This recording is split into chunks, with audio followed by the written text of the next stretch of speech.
Well, look, that's everybody's individual call. If your simple goal is to shield yourself, protect yourself, don't look at it and don't engage with what's going on. But I'm telling you, as a Jew, I grew up with this. When I was 11 years or so, I really found out about the Holocaust. For years, my head was spinning every day with the question, how could this have happened? How could the world could have let this happen? I'm seeing now how the world can let it happen. Parents are picking their kids' bones out of the rubble, and the world is ignoring it, and letting it happen. And our politicians are even cheering it on. It sickens me. So we can have a decision about should we just look after ourselves. I don't blame anybody who comes to that decision. That is too painful, it's too harrowing, it's just too terrible to pay attention to. I can understand that. But are you going to be a complete human being if you do that? And what does it mean to be a complete human being? So I decided, for myself at least, that no, I'm not going to look away, and I'm not going to stay silent. And I totally understand the trauma of my own people. I totally understand the trauma of my own people that potentiated this situation. We took our trauma from Europe and we imposed it on the Palestinians, is what we did, in an effort to save ourselves. So as one traumatized people has been traumatizing another people now for the last 80 years, as you know. That's how I see it. And so trauma has a lot to do with what's going on. I'm not excusing anybody. I'm not excusing Jews acting out of trauma to traumatize somebody else, to save themselves, which is what they did. I'm not excusing what happened on October the 7th as a response to the trauma no, these acts are all inexcusable. But we have to understand the context. And just to answer your personal question, it's a choice for all of us. It's a choice for all of us. And when Justin Trudeau said that, we support Israel because we have the same values, yes, you do. You both were established on indigenous land by suppressing the indigenous population. Claire, just for the sake of clarity, the name is Gabor. Nobody says it. It's okay. It's just every once in a while I like to hear it pronounced properly, so I say it myself. So thank you all for coming out on Easter Sunday. It's a pleasure to be here back at CIS.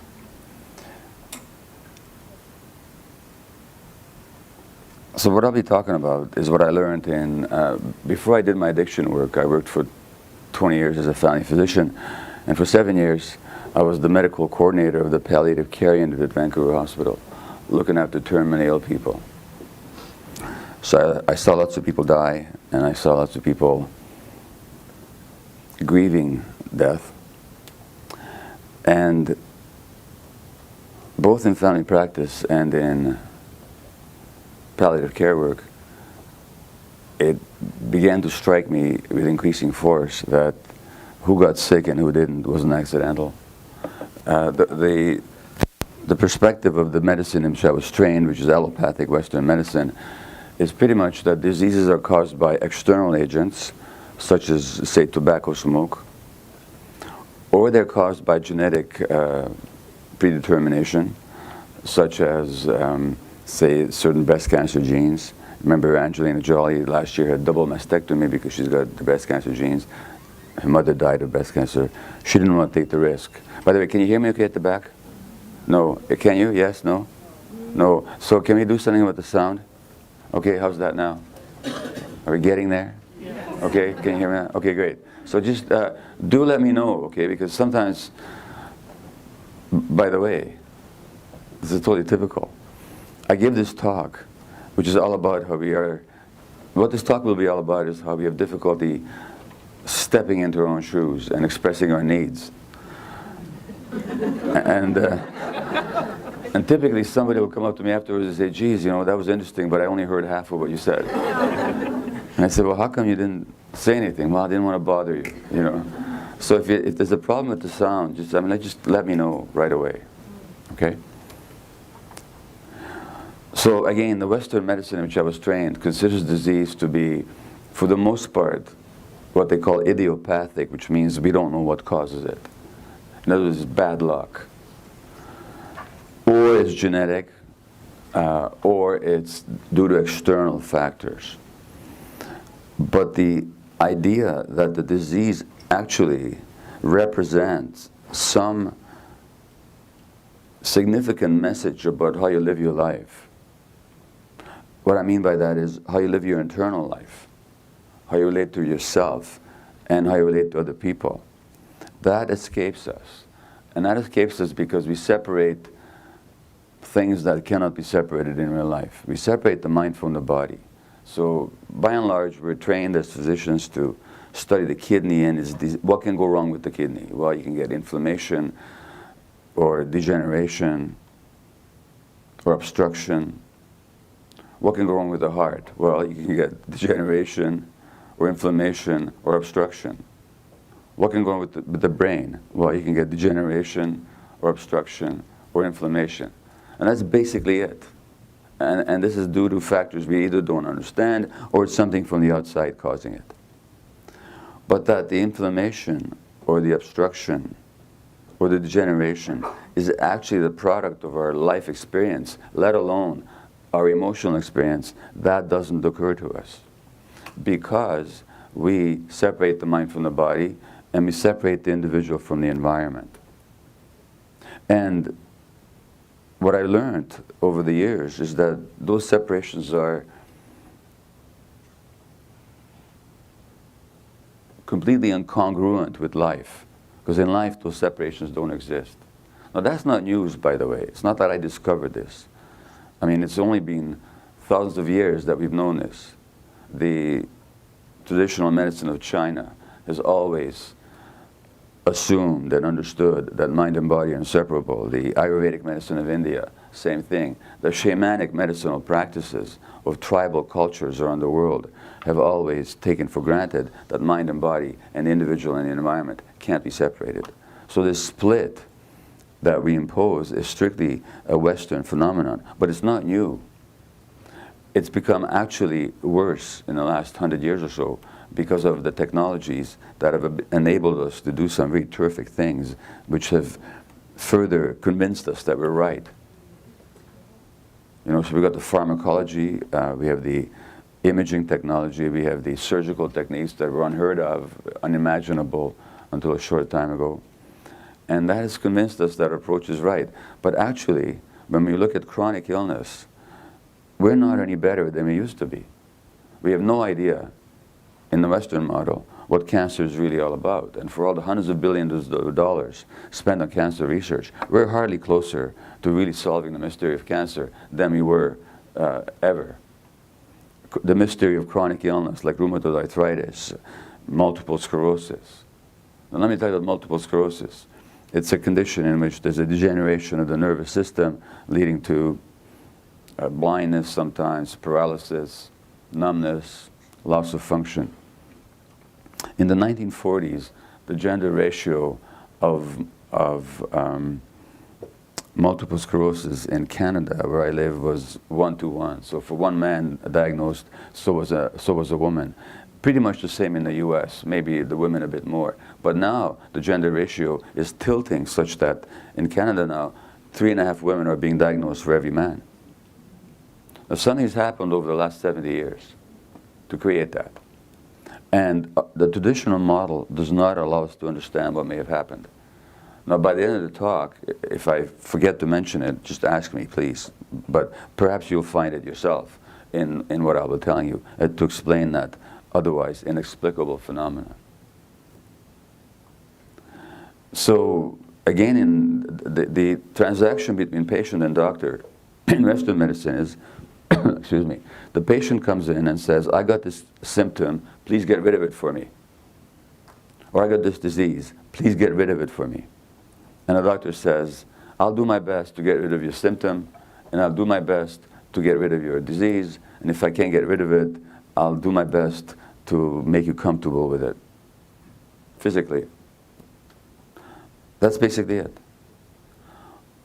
But the question, does this disease have a meaning in my life? Does it somehow represent how I've lived my life, or how my life has unfolded since I was conceived, and maybe even how my grandparents lived their lives? That never occurs to us. And what I'm suggesting is that what I found, and not only did I find, but the evidence is incontrovertible, that in fact disease is not an accident, nor is it simply genetic inheritance or some external agent. Now take lung cancer. So the belief is that lung cancer is caused by tobacco smoke, right? And sure enough, 95% of people who get lung cancer are smokers. So there's no question that smoking is a major risk factor for lung cancer. But it is not true to say that smoking causes lung cancer. It cannot be true to say that, because if it was the case, then everybody who smoked would get lung cancer. But most people who smoke do not get lung cancer. So smoking cannot be the cause, because if A is the cause of B, then every time you see A, you should see B. And if you don't, then A cannot be the cause of B. It might be a contributing cause, let alone the people that get lung cancer who don't smoke. So there's got to be something else going on. And that something else is what we need to be looking at today.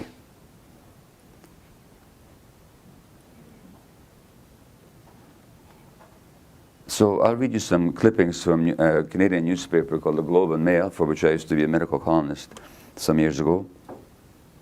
And this first article is by a woman who's diagnosed with breast cancer, and her husband, Hai, had another wife, a first wife, who died of breast cancer.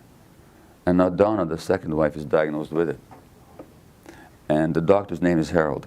And here's Donna's first-person account of her diagnosis. Harold, the doctor, tells me that the lump is small and most assuredly not in my lymph nodes, unlike that of Hai's first wife, whose cancer had spread everywhere by the time they found it. You're not going to die, he reassures me. But I'm worried about Hai, I say. I won't have the strength to support him.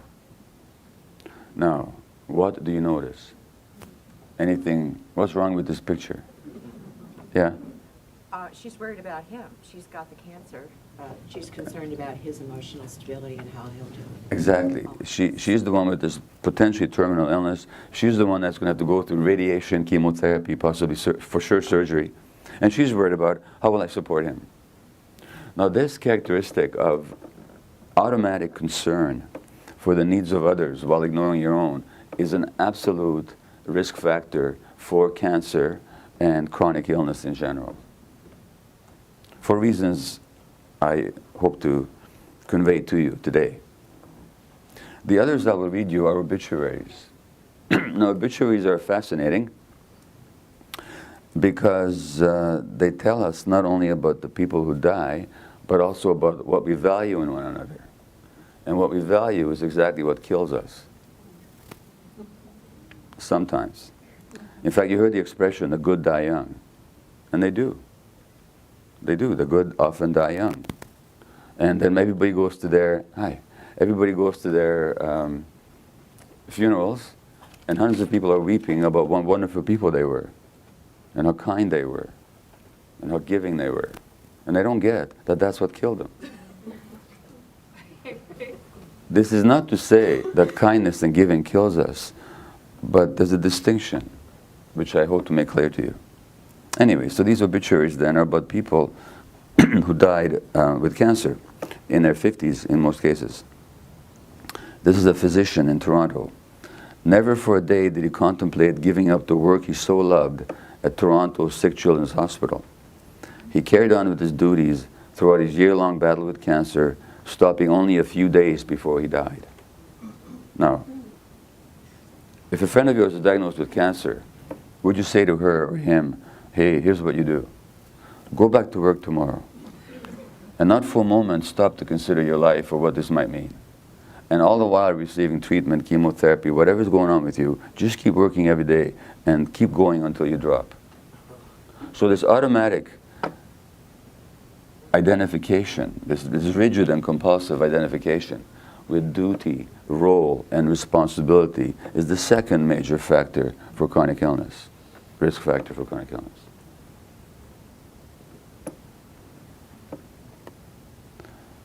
The next obituary is about a woman aged 55 who died of breast cancer. The obituary was written by her husband, a very appreciative husband, who writes, in her entire life, she never got into a fight with anyone.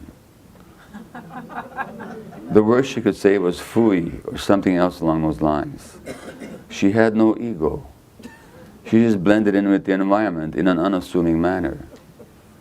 Now I know that many of you who have partners, spouses, sometimes you wish that they would blend into the environment in an unassuming manner. But the fact is that what this woman lacked was the capacity to say no, to get angry sometimes in a healthy way.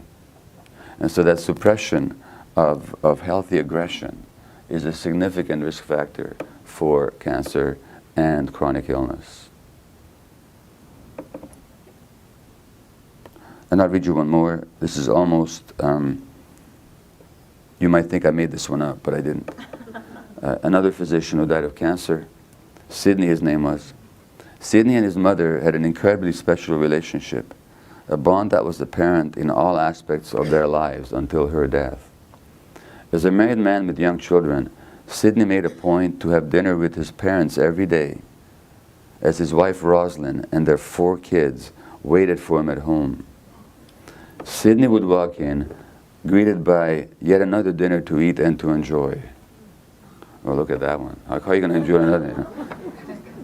Never wanting to disappoint either woman in his life, Sidney kept eating 2 dinners a day for years, until gradual weight gain began to raise suspicions. And this is in an obituary to show what a great guy Sidney was. He suffered from 2 terminal beliefs. One is that he was responsible for how other people feel. The second is that he must never disappoint anybody. So these, and I'm not laughing at these people. If I'm smiling at all, it's about the naivete of these beliefs. That this automatic regard for the needs of others while ignoring your own. This rigid and compulsive identification with duty, role, and responsibility. This inability to express what you really feel about things. The need to fit in. This fear of disappointing others. This belief that you're responsible for how other people feel. Now, I will tell you how these factors actually lead to illness, but the example I always give, because it's so vivid, is that of ALS, amyotrophic lateral sclerosis. This is this mysterious condition in which the nervous system basically just dies. The motor nerves that activate the limbs and the trunk, or the muscles of swallowing or speech, becomes paralyzed. And death is usually due to respiratory failure. It's terminal in virtually all cases, and most people die within very few years of diagnosis. And again, we don't know the cause. But I think we don't know the cause only because we're not looking.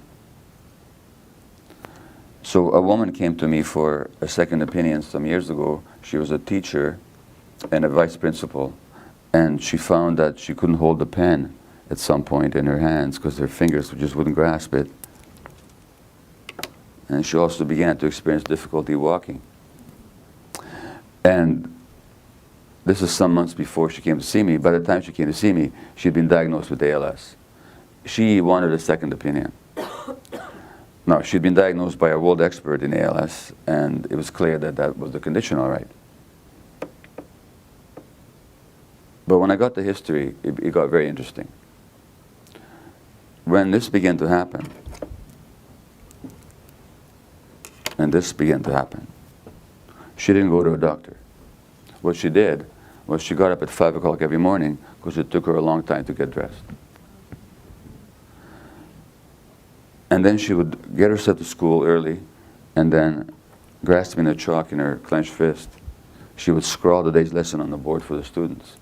She would work the whole day, stay up late the next night preparing the next day's lesson, and repeat the performance the next morning for months until she could literally no longer walk. And that's when she first went to seek medical help. Now, it turns out that nobody with ALS is any different. That all the cases of ALS I ever saw in palliative care, or all the people I interviewed, or anybody I ever read about, the same characteristic, this refusing help from others. And I can do this myself, and I need to do it myself. In writing this book, when the body says no, and this is the Canadian version of it, it's not what the American version looks like, but it's the same text. I interviewed a lot of people with different illnesses. I reviewed my own cases, and I looked at the medical literature. So it turns out there was a study done at Yale University Medical School on people with ALS. And here's what they found.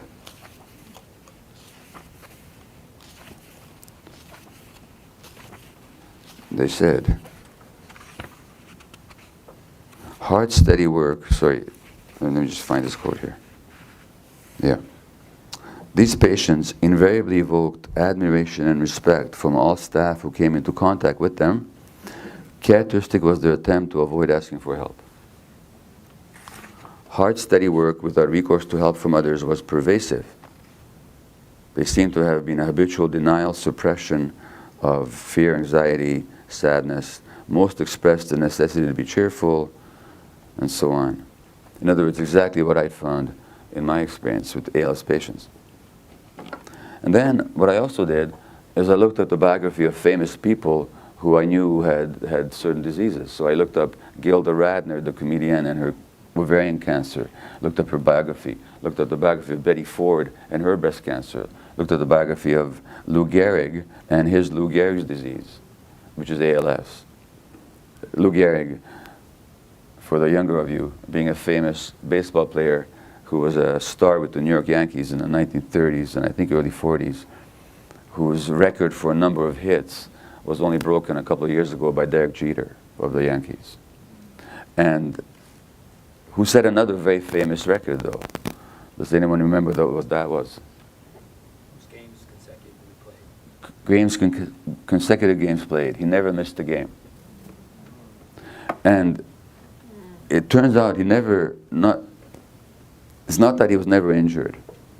At one point his hands were x-rayed, and it turns out that his fingers had been fractured 17 different times. And his teammates described him as grimacing like a maddened monkey in agony as he fielded the ball, but he still never missed a game. Or he had a flu, and he would still play. And on the other hand, when a young teammate of his, a rookie, got sick with the flu and was unable to play, and the manager was very upset with the kid, Gehrig said, "What are you talking about? He's got a flu, he can't play." And Gehrig took the kid to his own home where he lived with his mom. His mom put the rookie into Gehrig's own bed. Lou slept on the living room couch while his mother nursed his kid back to health. But he never missed a game until he could no longer drag himself around the baseball diamond. And they said he was the nicest guy in the world.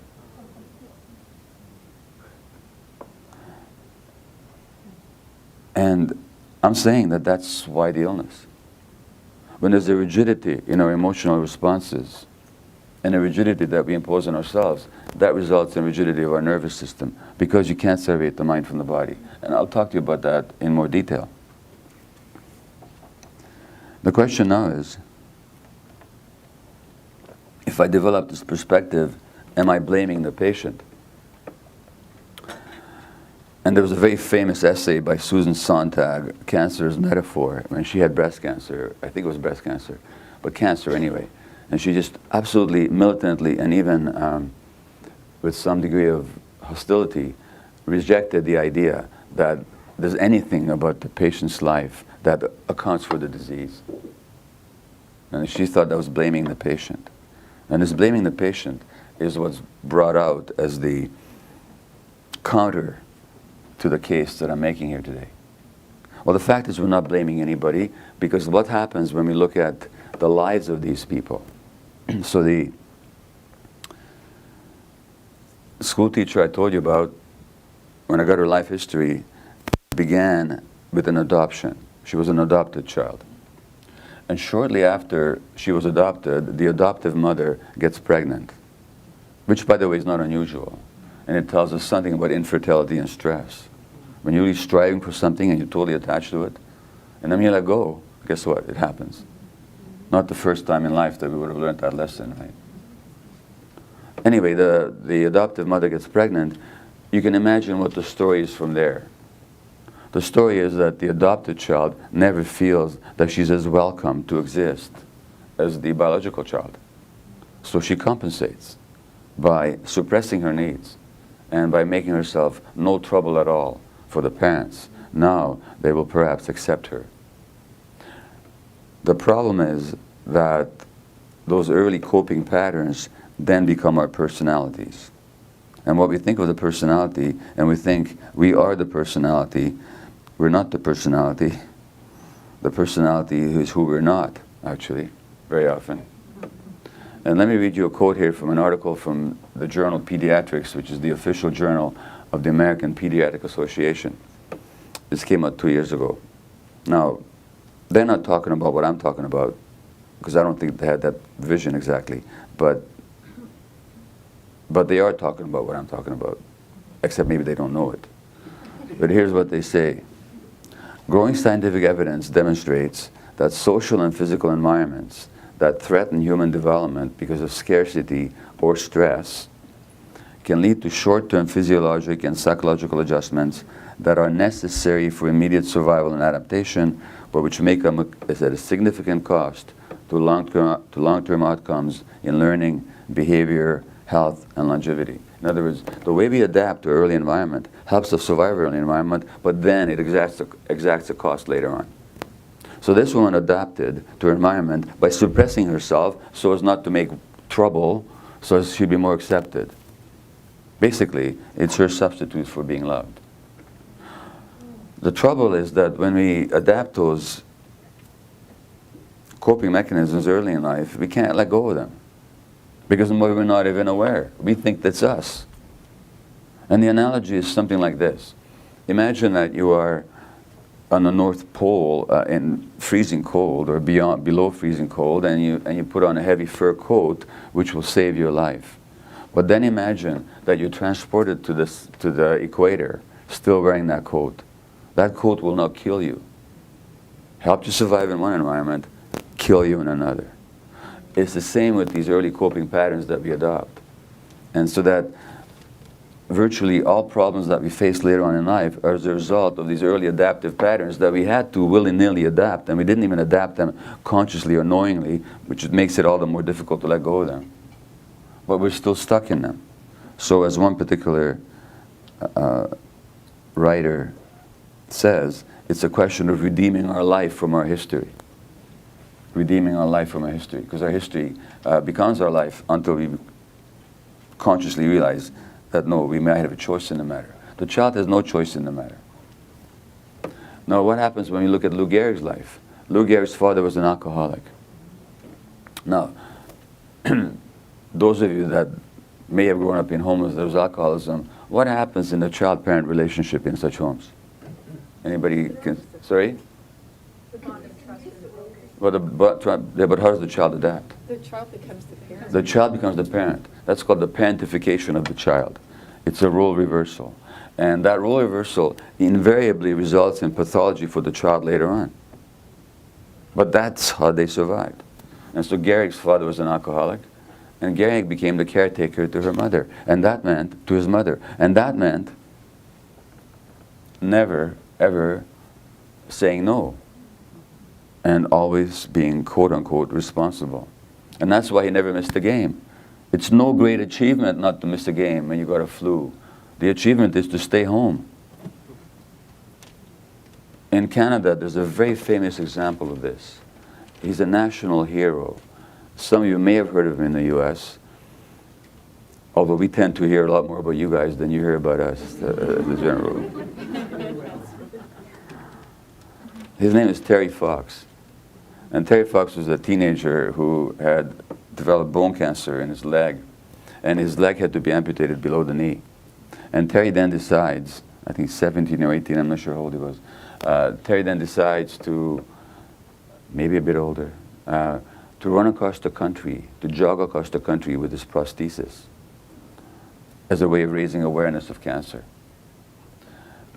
Halfway across this trip, and there's this iconic image of this young guy with curly hair and determined expression on his face running along the Canadian highway with this metal leg. And of course it became a national cause. And then, about halfway through his journey, turned out the cancer had come back. Now Terry is a Canadian icon, and he's like a saint, and certainly an admirable person for his courage, determination. But is he an example to follow? Does anybody actually believe that the return of his cancer was unrelated to the stress he put himself under? And I don't know what his early years were like, but I'm pretty sure I could tell. So we're looking at adaptations here. And in the book I give an example of myself doing this. Like this is very general. We all do this to one degree or another. So in this example, I'm visiting my mother in a nursing home. My mother had muscular dystrophy, a genetic disease that runs in our family. And so she was unable to move by the end of her life. She was mentally very with it, emotionally strong, physically disabled. So I'm visiting her, and that afternoon, as I walked down the hall in the nursing home, I have a bit of a limp. And I have a limp because that morning I had arthroscopic surgery to remove a torn cartilage from my knee, which I incurred by jogging on cement. And it used to hurt, but as a physician, I never learned the possible connection between pain and tissue damage. And so I continued to jog on cement until I had the surgery. So that afternoon, I have a bit of a limp. Except when I walk into my mother's room, the limp completely disappears. And I walk into the room with a perfectly nonchalant gait, greet her, we have a visit, I walk out, shut the door, and start limping again. Now what was I doing? What was I doing? Protecting my mother from? From worrying about you. From worrying about my pain. Now here's the deal. My mother was 78 at the time, I was 54. My mother had survived the genocide of the Second World War, the death of her parents in Auschwitz. She survived the communist dictatorship in Hungary, the Hungarian Revolution in 1956, emigration to Canada when she was 38 with 2 adolescent boys, the birth of a new child in a new country when she was nearly 40, learning a new language, making her a new home in an utterly different culture, and all that, the death of my father subsequently. Do you think she needed to be protected from the fact that her middle-aged son had a bit of a limp the afternoon of arthroscopic knee surgery? You know? So what was I doing? Well, I'll tell you what I was doing. Well, taking care of your mother first. What's that? You put your mother first. I did, but the question is why? Why did I do that? And she did not need that. She did not need me to put her first.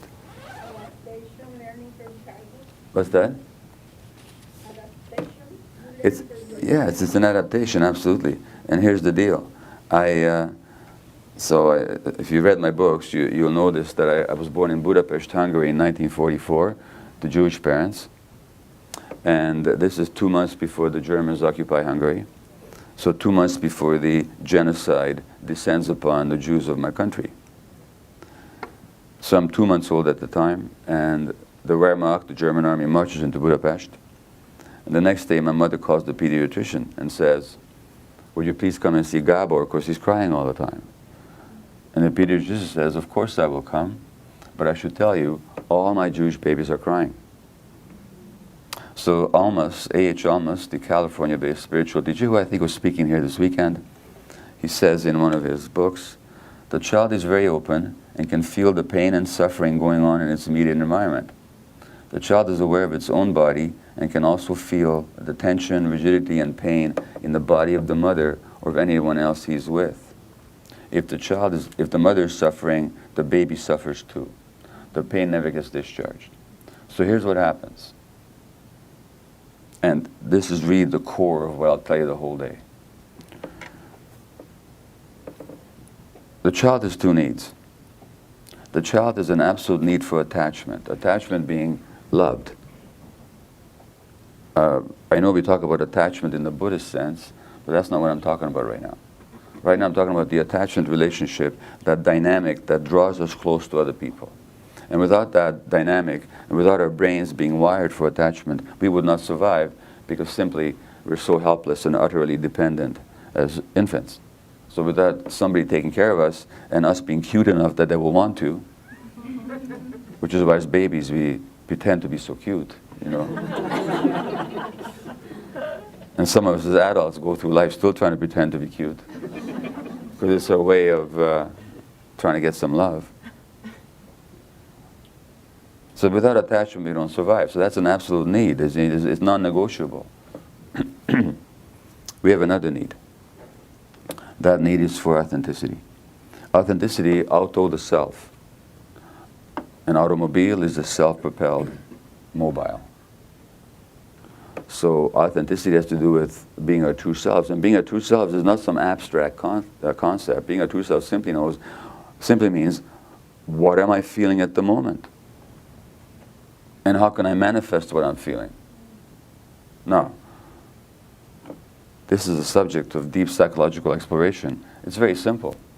In the wild, if you're not in touch with your gut feelings, you just don't survive. So from the evolutionary perspective, being in touch with the self is absolutely essential. So that's another huge need. Attachment and authenticity. Terrific. But what happens when, for whatever reason, the environment cannot handle our authenticity? So the child is in this dilemma. Am I going to be authentic, or will I get attachment in my life? For example, your parents can't handle your anger when you're 2-year-old. Or, in my case, I get the message that my mother is already so stressed that if I want to maintain a relationship with her, I better not add to it by having my own pain. Authenticity would be to cry out my pain. Now, I remember being 5 or 6 years old, 4 or 5 maybe, having severe ear infection and very deep throbbing ear pain in the middle of the night, and just whimpering to myself and not calling to my mother or father. Well, that's based on that's an adaptation, because my mother and father would have wanted me to call them. They would have wanted me to call them. But I got the message in my first months of life not to do that. That's how I adapted. So it's an adaptation. So when we adapt like that, we give up authenticity. And then we become 40 years old, or 50, or 60, or 35, and they say, I don't know who I am. What's going on? Who's living this life? Because we gave up authenticity as an adaptation. It wasn't a mistake. It's what we had to do. It was brilliant strategy, except it wasn't strategy, because strategy is conscious. We weren't conscious of it. And that's the dilemma in chronic illness. So what I'm saying to you is that all chronic illness represents a surrender of the authentic self. And then the disease comes along to teach us, to come back to ourselves. I'm not recommending it as a way of learning. I'm only saying that when it happens, that's why it happens. And that's what the meaning is. So to quote James Hollis, virtually all of us lack a deep sense of permission to lead our own lives. We learned very early that the world exacted conditions that, if not met, could result in punishment or abandonment. Only when the ego has reached a certain level of strength, or perhaps more commonly, driven by desperation to make a different choice, can we overthrow the tyranny of history? And that desperation often comes from things that go wrong in our lives, including physical or mental illness. So the meaning of illness is actually to bring us back to ourselves. And that's why metaphors like the war on cancer, and I've been battling cancer for all these years. That's the word I always use. So-and-so battled cancer bravely. Well, consider that the issue is not to battle it. I'm not saying not to get it treated. I'm talking about the attitude we take towards it. If we see it as an enemy and we battle it, we create a certain energy about ourselves. If we actually see it as something that happened to teach us something, we may still wish to get treated for it, but we will take an utterly different relationship to ourselves and to the illness in the process.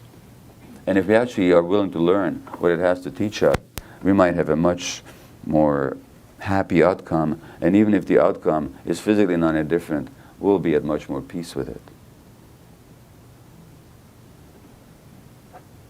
Let me read you something here. This is an email I got from a friend of mine who was doing research at Johns Hopkins University with psilocybin, which is magic mushrooms, of course. And the research is about helping people at the end of life with psychotherapy under the influence of psychedelic substances, in this case psilocybin. So my friend writes, here's a session report from an apparently lower dose session, talking about the dose of psilocybin, which I thought was pretty relevant, pretty sweet, from a 45-year-old Georgia man with lymphoma, which he was first diagnosed with in his late 20s. So this is the patient report. The first 3 hours of laying on the couch with the eye mask and the headphones produced a profound spiritual experience that I do not believe would have been possible without the assistance of psilocybin and the support of my friend. I realized that although my cancer is in remission due to the chemo treatments and the stem cell transplant, I envisioned my body left like a gray dead skeleton, and I had not spiritually made a full recovery. This was the point that I realized that I could not achieve the spiritual connection to God or the world around me unless I could once again open my mind and my heart to appreciate the simple gifts of life, like a smile and the laughter I had lost. At that point, I laughed out loud, and I shared that it would be just as unrealistic to expect my six-month-old grandson to stand up and start running before being able to walk, as it would be for me to have a spiritual connection to God that I had lost due to my resentment I felt over having to battle cancer once again, until I was ready to make the baby steps of appreciating daily laughter and smiles. I now realize that I am in control of my ability to forge a deeper spiritual connection by appreciating each day as the gift it is. Now, it took the cancer, and it took him accepting the cancer and the teaching to get to that point. He was able to do that with the help that he received, but that's what the illness came to teach him in the first place. And how many of you, either in your personal life or for yourself, or have known others who've had significant illness, and in the end would end up saying, it's the best thing that ever happened to me? Have you had that experience? Yeah. Well, that's what people are talking about. People are talking about that. What is the best thing? Almas talks about the self as the precious pearl. So that what actually happens is that the illness comes along and helps you find that precious pearl of your true self. And that's higher than anything else. And it's actually something that even people terminally ill will say they're so glad to have found, even if it means they have to die. Because that's what Jesus calls the eternal life. I'm sorry?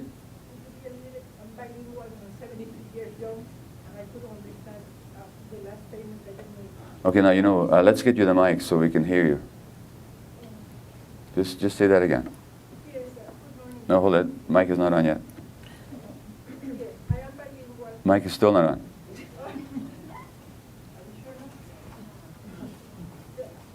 bilingual, 73 years young, and I couldn't understand the last part that you say about Jesus. If whoever believes in him calls eternal life. Could you give me a little more information about that, please? About what, sorry? Jesus' statement that, The eternal life? yes, thank you. So, here's a Jewish guy on Easter Sunday.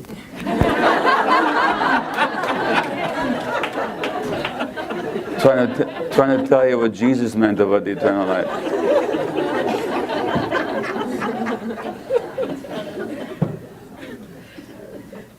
I'll tell you what I think it means. It means the life that wasn't given to us. The life that we didn't develop as a way of trying to survive life. It means the life that was us to start with.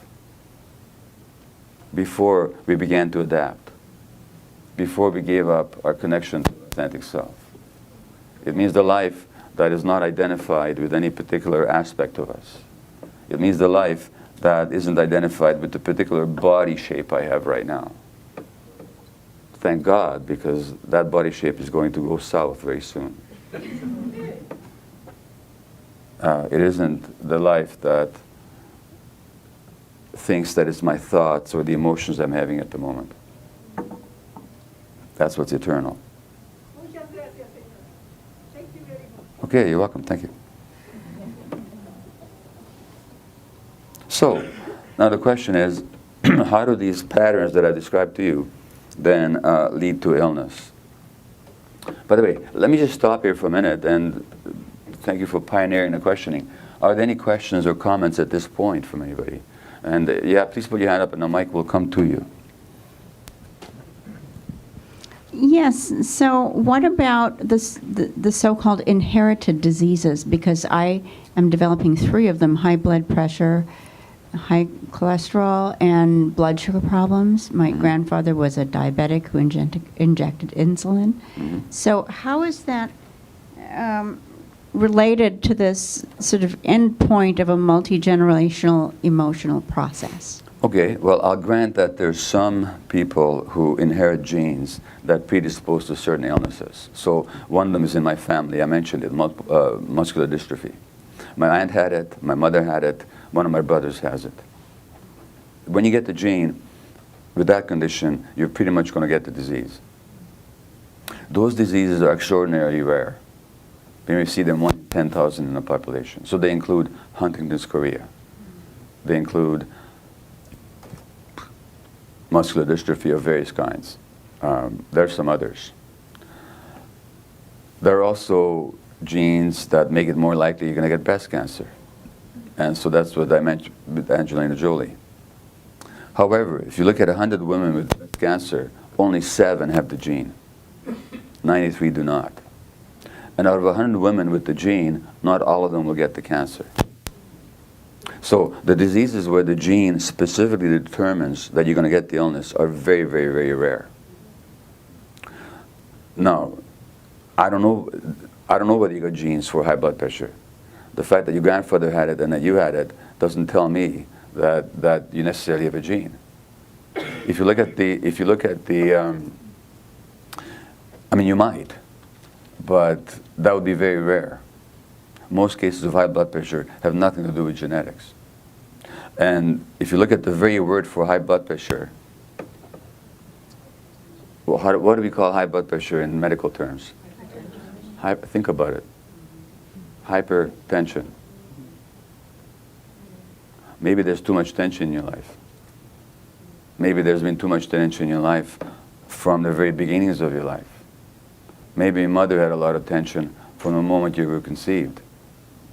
There was abuse passed down. There was what? Abuse. Abuse, yeah, that's what I'm talking about. So, and I'll talk about the physiology of it a little bit later, in fact, very soon, of how this translates into physiology. But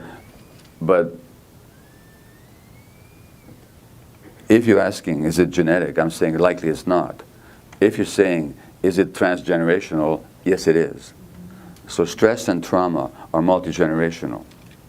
There are some diseases that are genetically multi-generational, but very rare. very rare. And most illnesses we're talking about are not based on genetics. And sometimes, and very often, even if there's a gene that might predispose, it doesn't mean you're going to get the illness. It still depends on the environment, because genes are turned on and off by the environment, which is called epigenetics.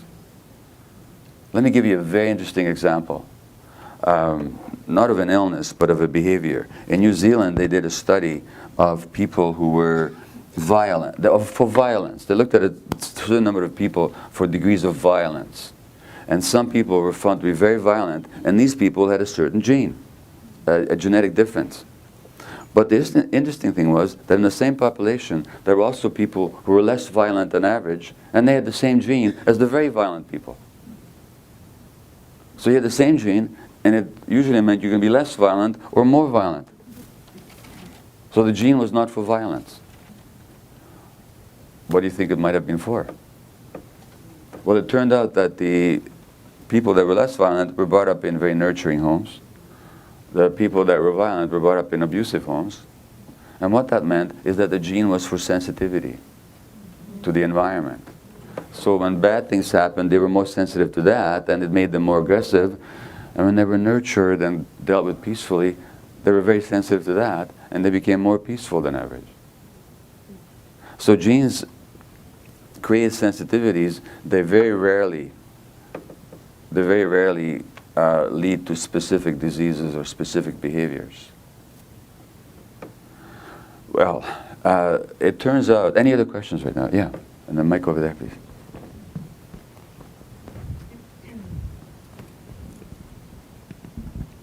Hi, I want to ask specifically about diseases that comes with genes that are very connected to genes. Like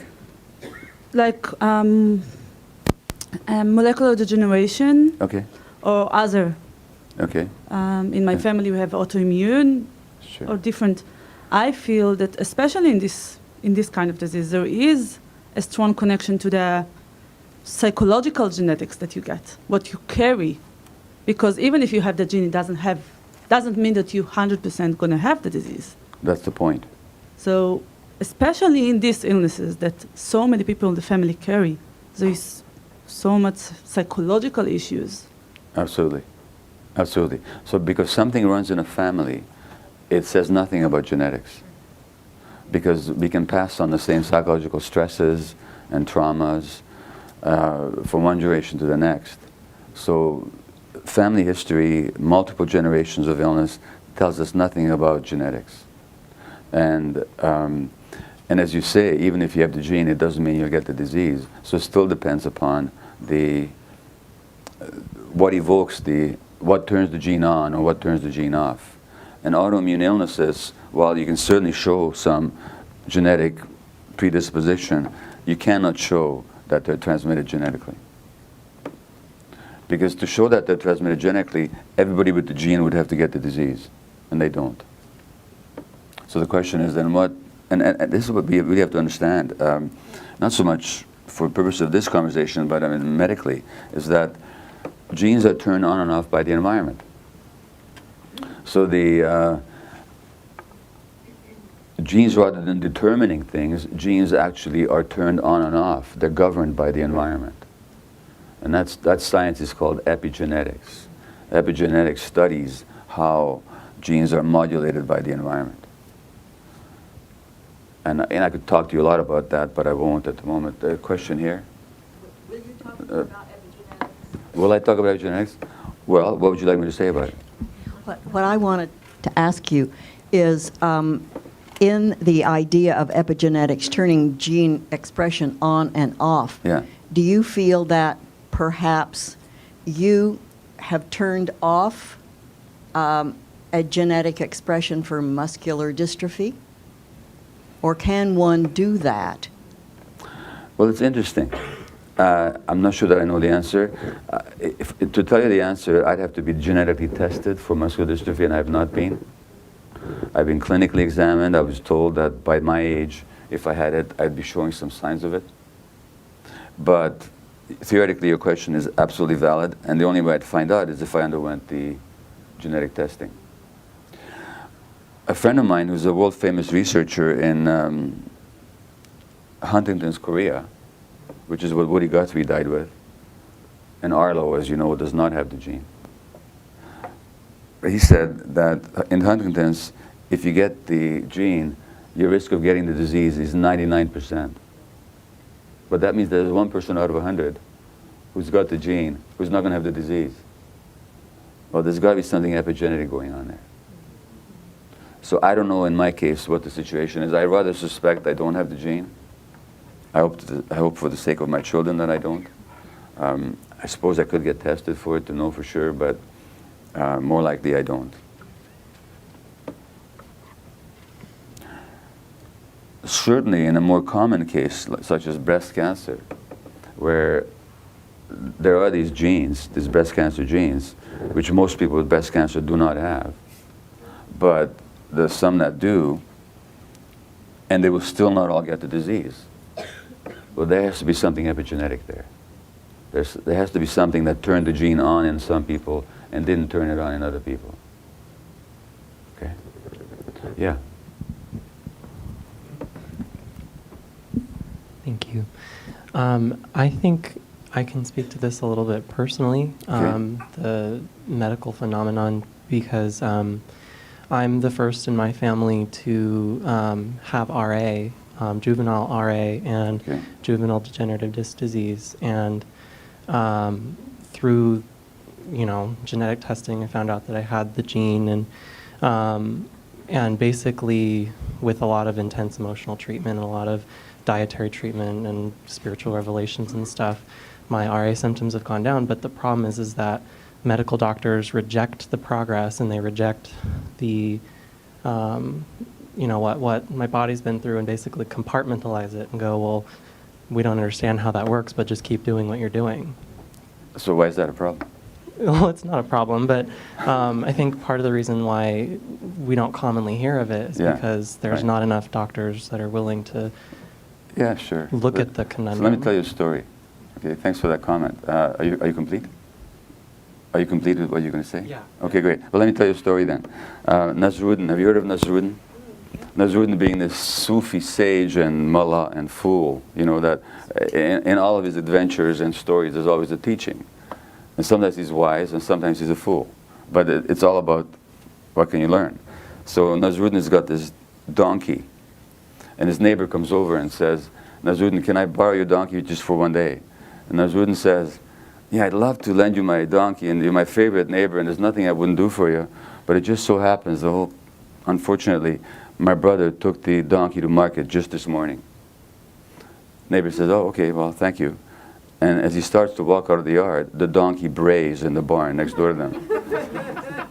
And the neighbor says, Nasruddin, just a minute. If your brother took the donkey to market, then what was that? Nasruddin says, well, who are you going to believe? Me or that stupid donkey? Okay? Well, in this case, who are you going to believe? Your own experience, Your own experience is the donkey here. The doctors are, Nasruddin, denying your experience. Who are you going to believe? Let them have they do what, they do what they can do for you. And that was probably helpful to you. And they can't do what they can't see. It's not a problem. Okay? Yes, a hand over there.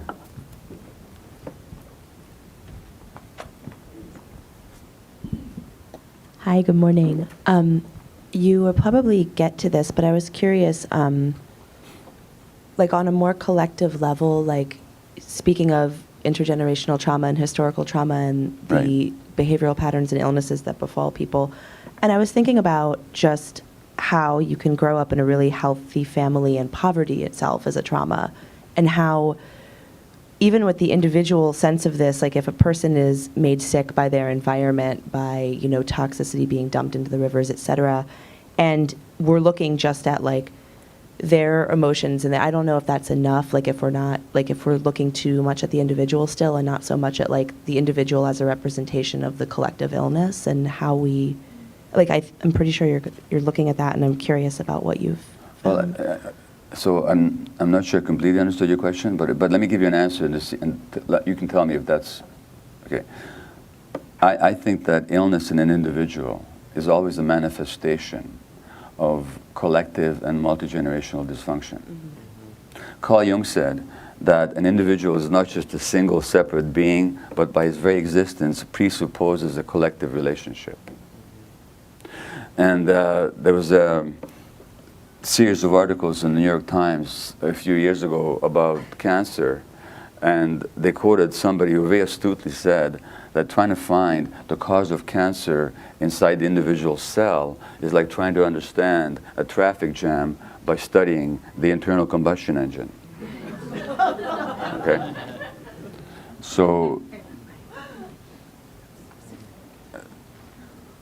yeah, now does that cover what you're asking, or is it slightly different? Let me just hear you out more, and I'll Okay. keep thinking about You'll it. come back to it? Okay, thank you. Yes, another hand here. In your book, Body Says No, if I remember correctly, you were saying that most of these conditions, or at least the antecedents to those degenerative diseases, come early in life from these traumas that Right. happen. I'm curious if things a little bit later in life, stresses, bullying, shaming, that sort of thing, can affect it, or if the assumption is that these early childhood things during brain development are the antecedents to what allow the shame and the bullying and that sort of thing, if I'm making sense. Okay, I'll certainly answer your question, which is very clear, but before I do, if you want to hold on to the mic for a second, let me just ask you, and you don't have to answer this, it's just an invitation. Are you talking about anything personal? No, it has more, It's a more general. probably, but, but not anything I can consciously think of. Okay, fair enough. Then I'll just answer the question as stated. So my answer is no. If it happens later on, but only later on, it will not have that kind of impact. So let me give you an example, a very famous example, actually. There is Viktor Frankl, whose work you probably heard of, Man's Search for Meaning. Viktor Frankl being, I think, an Austrian Jewish man who ends up in one of the concentration camps during the Second World War and survives. And I think he's at Dachau or Buchenwald, I'm not sure where he's at. Sorry? No, he wasn't Auschwitz.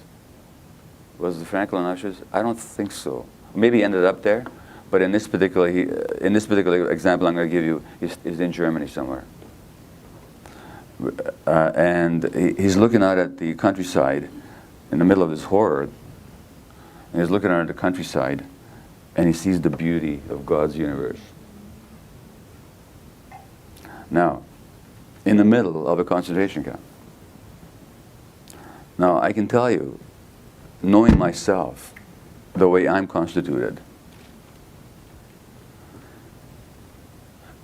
if I was in that experience, I would not be seeing the beauty of God's world. I'd be full of rage, resentment, despair, hatred. Certainly at that age I would have been. Even now, let me tell you what happened Monday night. Never mind. No.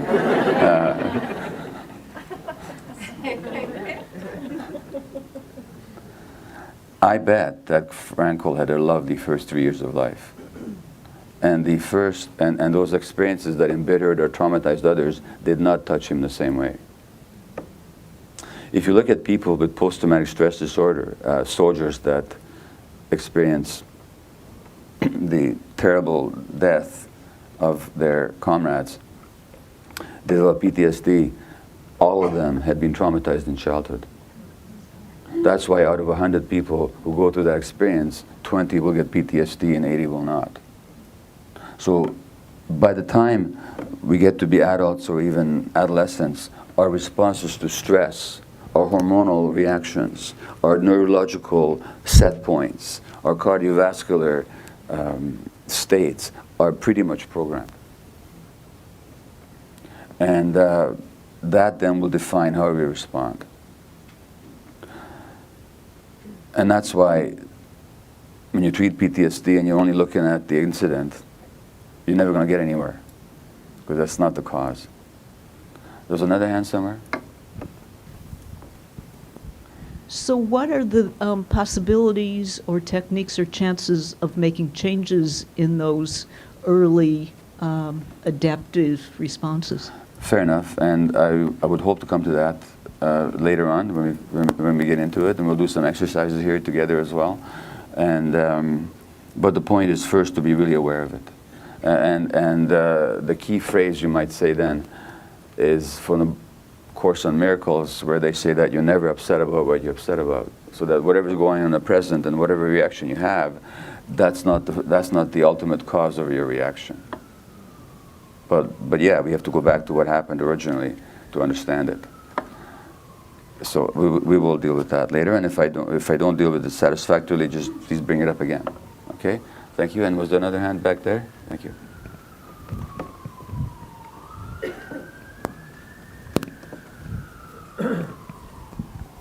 Hi, my question is like, at what level is this mind-body connection happening? Like, is this like a physiological level? Is this in a spiritual plane? Or, and also one more question is like, what scientific evidence and scientific studies, or where can I find information about that? Nobody planted you, did they? This is, you're not a planter, are you? Because it's perfect. That's exactly what we're going to talk about next. So thank you very much. I was just, I'm a professional mind reader as well. Well, thank you for coming. Well, if you're mind reader, why are you asking me?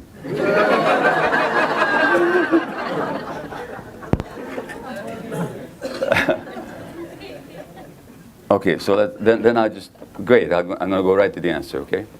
So it turns out that the insights of traditional medicines and Ayurvedic practices turn out to have been validated by Western science. So now we have the science to show why the body can't be separated from the mind and the individual from the environment. So when the medical profession talks about evidence-based practice, I always grit my teeth, because I only wish that we actually looked at the evidence. The evidence is accumulating now for decades, and as I mentioned, one of the streams of that evidence is the science of epigenetics. Another is what's been called psychoneuroimmunology. Psychoneuroimmunology is the study of how the psyche, which is to say our emotional minds, in this case, and the nervous system and the immune system are not actually separate at all, but they're one unit. In fact, to give it its proper name, we really should call it psychoneuroimmunoendocrinology. Endocrinology referring to our hormonal apparatus. So the point is that the emotional apparatus that we have, and the immune system, and the nervous system, and the immune system are not separate systems. They're one unit. And when we study them as separate, we're just looking at different manifestations of the same dynamic. But physiologically, they're not separated and cannot be separated. And let me give you a really obvious example. It takes no science at all. If I were to brandish a weapon all of a sudden and scream at you, I wouldn't have touched you at all, right? I didn't do anything physically to you at all, but I would have induced an emotion of fear in you. So in your limbic apparatus, the emotional circuitry of your brain, there would have been deep fear. As a result of that emotion, what would happen to your body?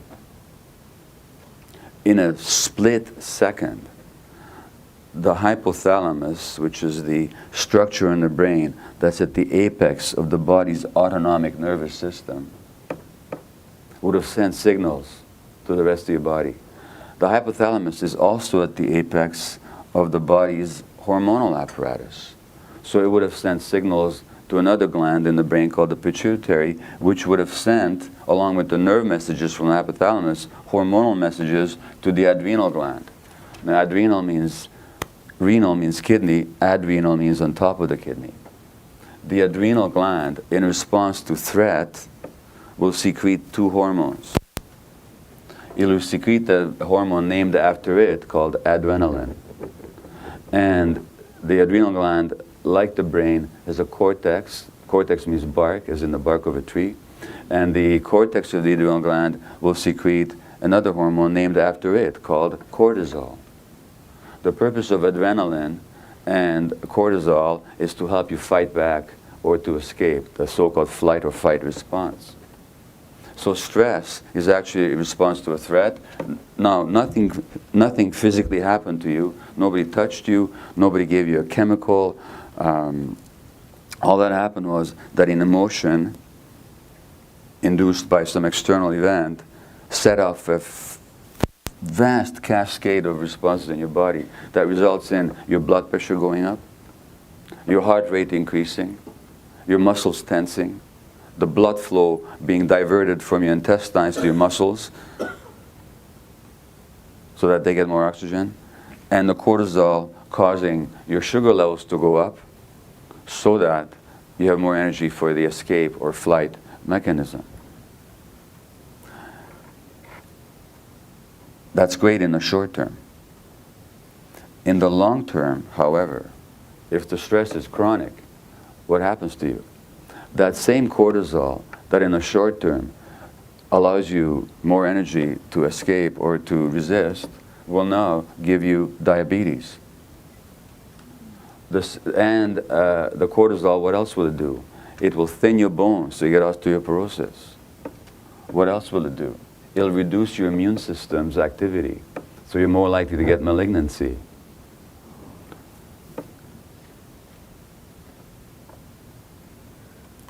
Or it will exhaust itself, exhaust the stress mechanism, and now you get autoimmune disease. And to treat autoimmune disease, what are they going to give you? Cortisol. It'll cause ulcerations of your intestines, put fat on your belly, increasing the risk of heart disease. So that's just a quick and obvious example of the mind-body unity. It doesn't even take a deep science, but we have the deep science. Because it turns out that these four systems that I mentioned, the nervous system, the immune system, the psychic apparatus, and the hormonal apparatus, are wired together in a number of ways. First of all, they're wired together by the nervous system itself. The nervous system forms a giant electrical grid that just unites these systems into one, so that messages in the nervous system going back and forth between all the systems and the brain. So the nerves, and there's many more nerves from the body to the brain, by the way, than from the brain to the body. So the body's always talking to the brain, trying to tell it what's going on inside so the brain can orient its responses to the environment. And of course, the brain receives messages from the outside and tells the body what to do as well.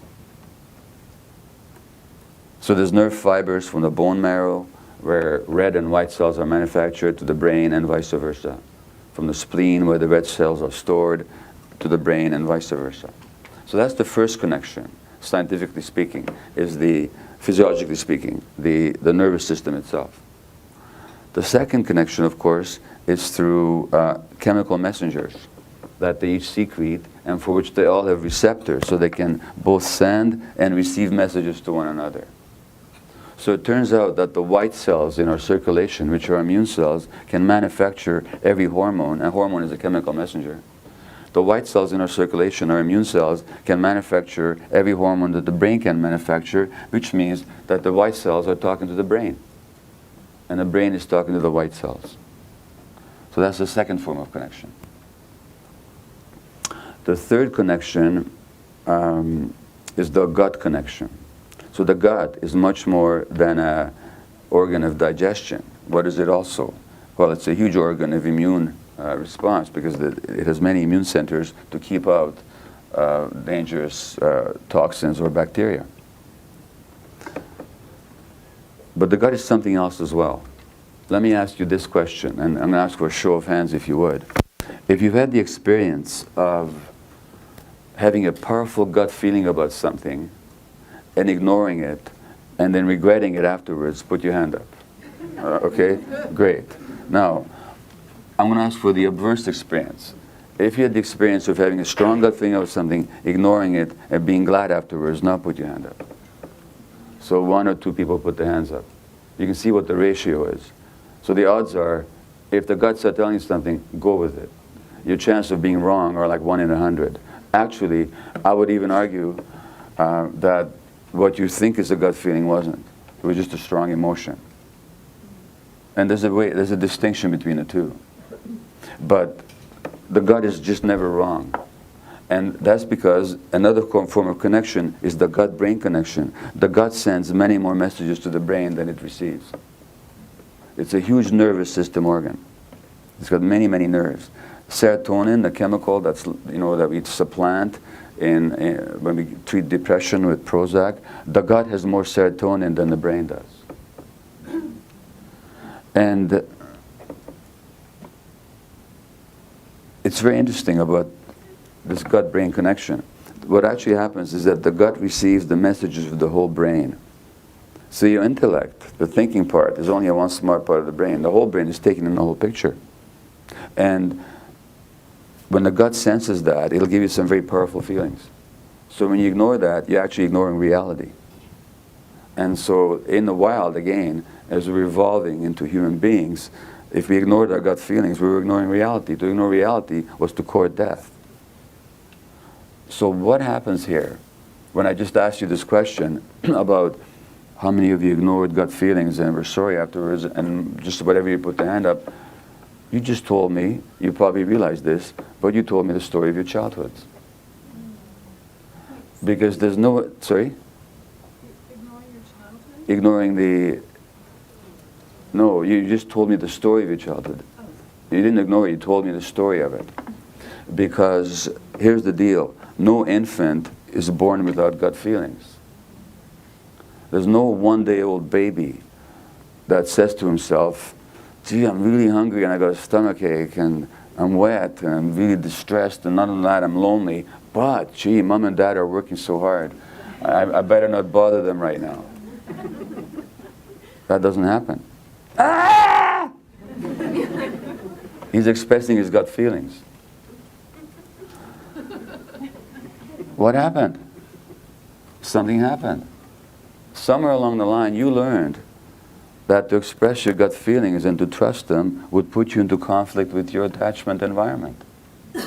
And that you adapted by suppressing your gut feelings or by ignoring them.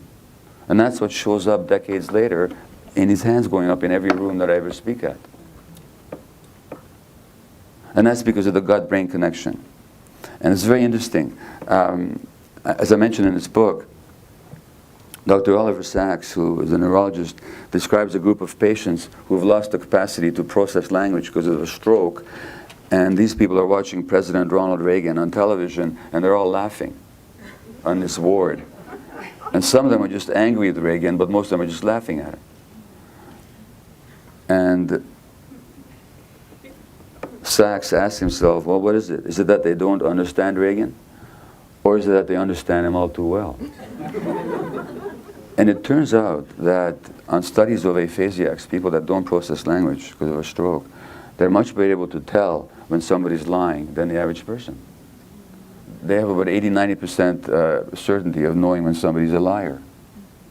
Whereas the rest of us, it's 50–50, like tossing a coin. Why? Because what they've got to pay attention to is what the gut pays attention to, which is body language, tone of voice, facial expression, authenticity, integrity. Integrity meaning the wholeness of the individual. Whereas the rest of us get taken in by words, which of course, politicians and advertising agencies all rely on. If we weren't cut off from our gut feelings, capitalism would not be possible. It's that simple. And so that's the gut-brain connection. There's a fourth connection as well, which I barely knew about when I wrote the book, which is the heart-brain connection. It turns out that the heart itself has a nervous system. The pericardium, which is the fibrous sheath that encases the heart, is infused with a nervous system, and these nerves have some predictive capacity, especially for negative things. So when you say, I knew it in my heart, you did. And that nervous system here in the heart, in fact, there's people who study that are called neurocardiologists, studying the nervous system of the heart.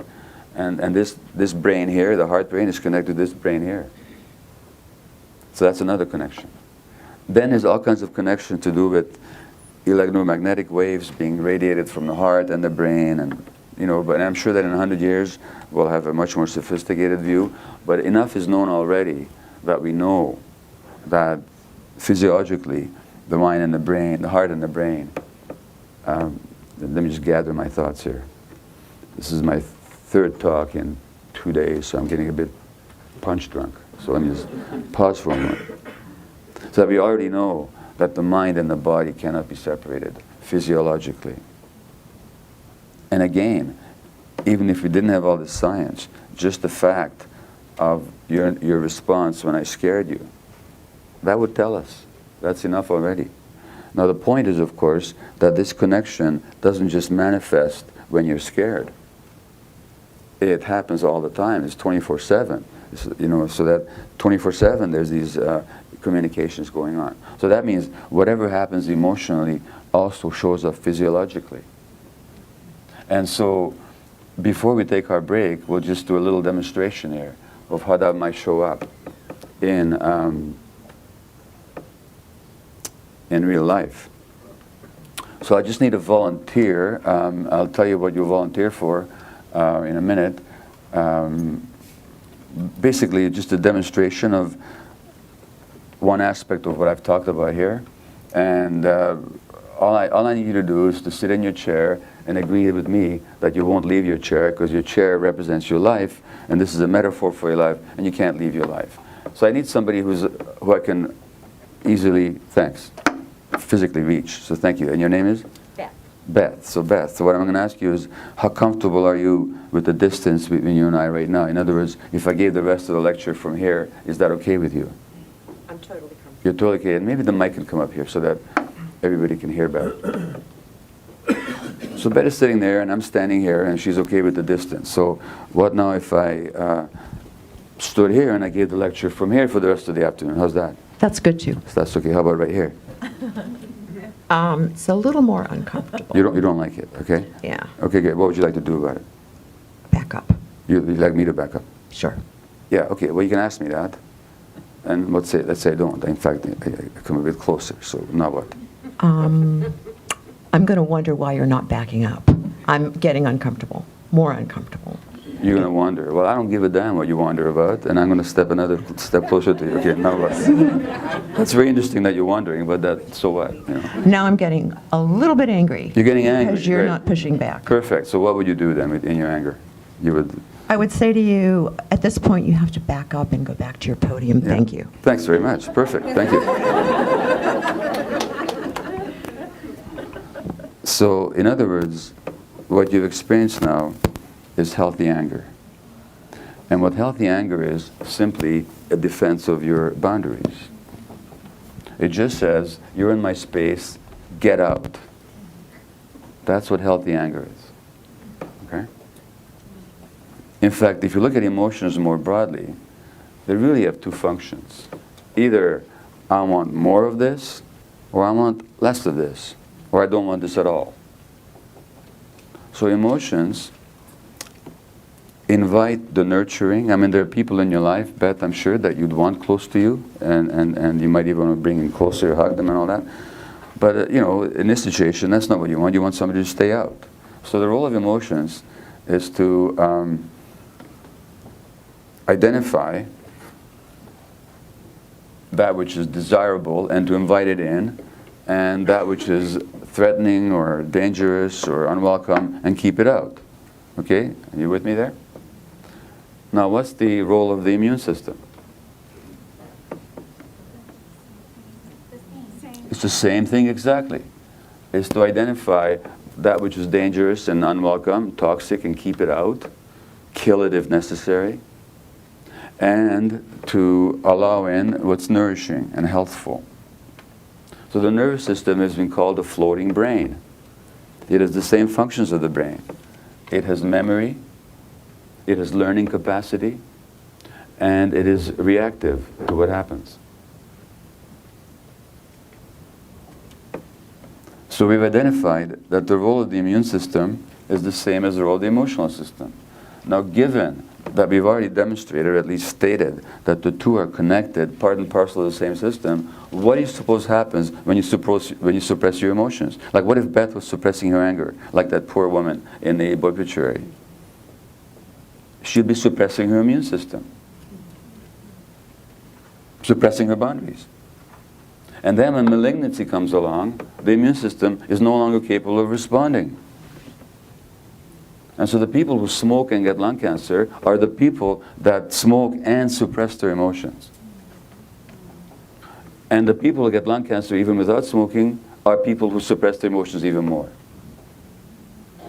I'm not making this up, this is what studies show. Or what happens to anger that you suppress? Like, where does it go? Where does it go? Yeah? Inside. And what does it do? How does it show up?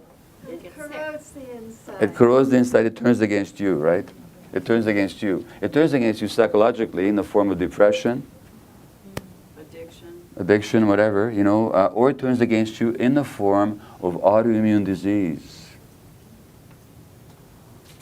Because when you've turned your emotions against yourself, you can turn your immune system against yourself.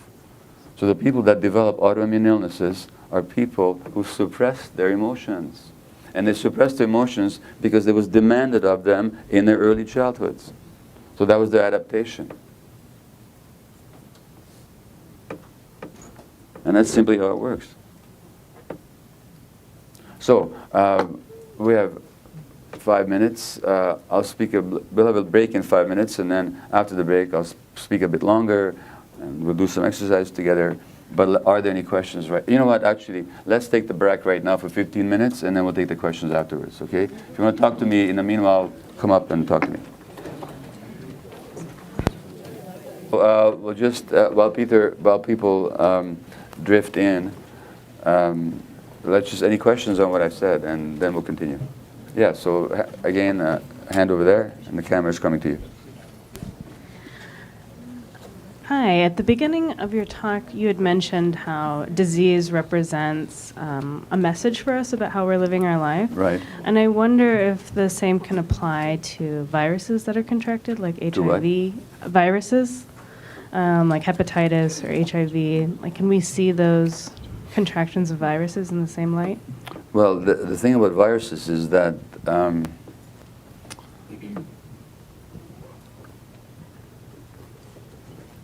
they don't cause the illness by themselves.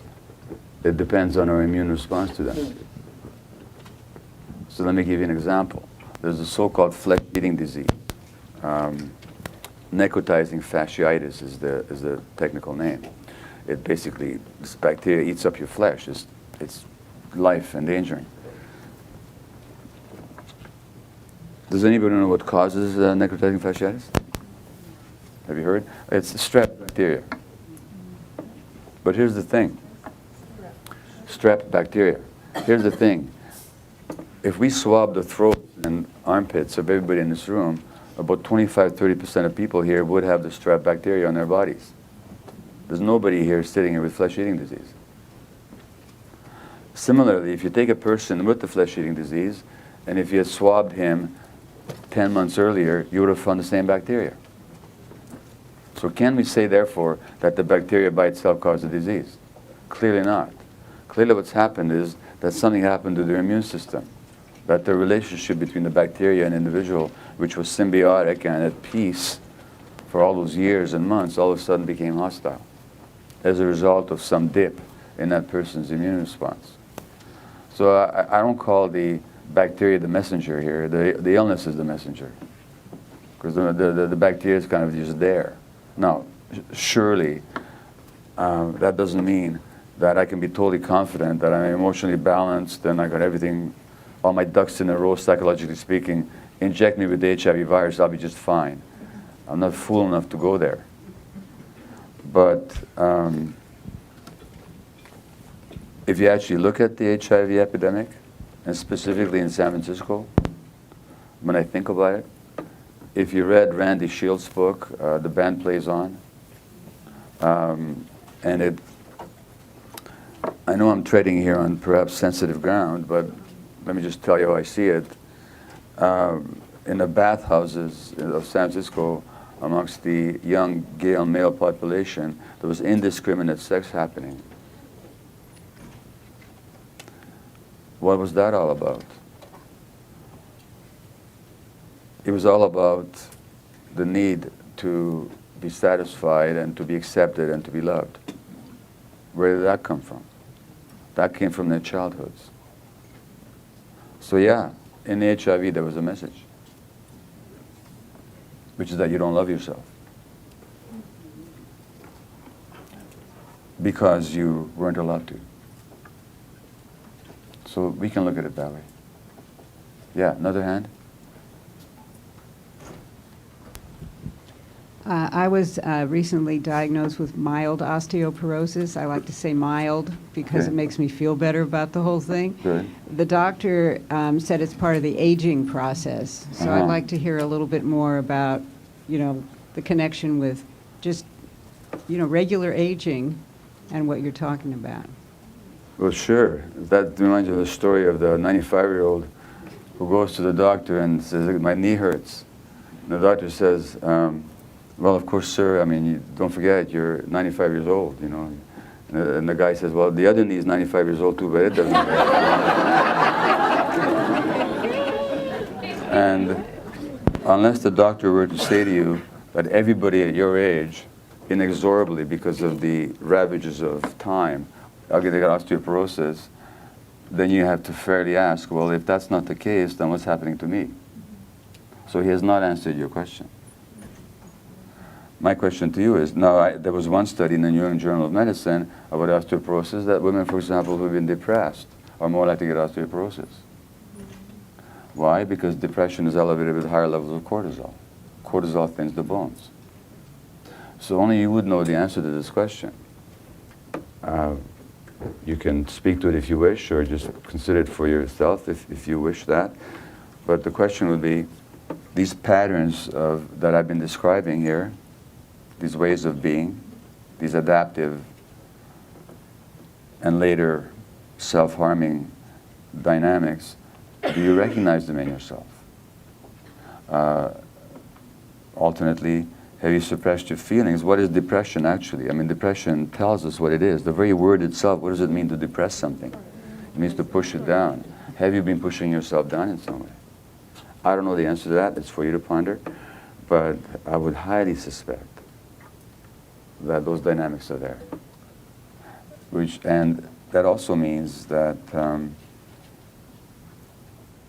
because they're only adaptations, they're not the real you. You don't have to stay with them. There's a way to get past them. We can actually redeem ourselves from our history. Okay? All right. Lots of hands, so.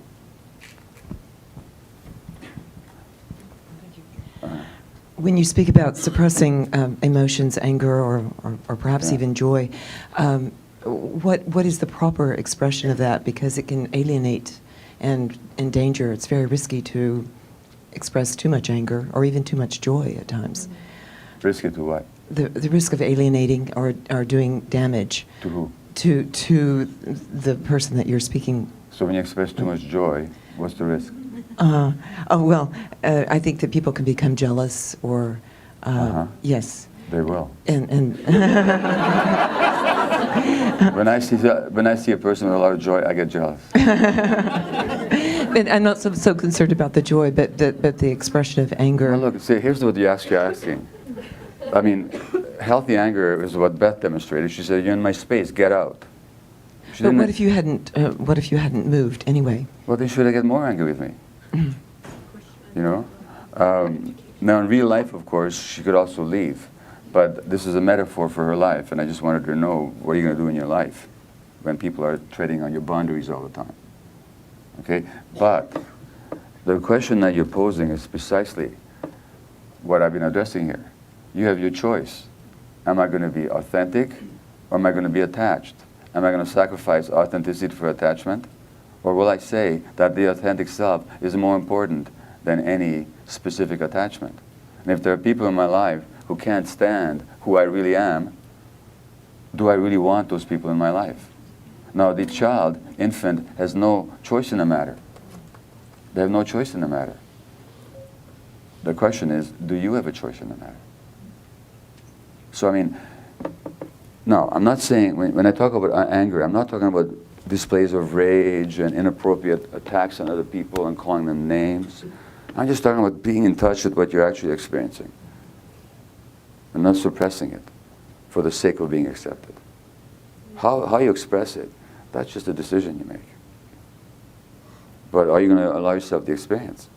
Or are you going to suppress the experience so that you don't even vaguely threaten the attachment relationship? And there's certainly people in your life who, if you become yourself, will have difficulty with you because they have difficulty with themselves. Yes? Do you feel that simply by recognizing that you're angry at a certain time, but not saying anything is helpful? That's the one. Yeah, if you allow yourself the experience of it, whether what you say or what you don't say is entirely a decision. I mean, to give you a ludicrous example, but if I had brought a knife here and was threatening you with it, you might feel some anger because you'd say to yourself, well, gee, I came to listen to a lecture, not to be threatened with a knife. But as long as I have the knife in my hand, you may not wish to express the anger. That's just a choice. But not to allow it, not to feel it. Oh, gee, he's the lecturer. Maybe he's got a good reason why he's threatening with a knife,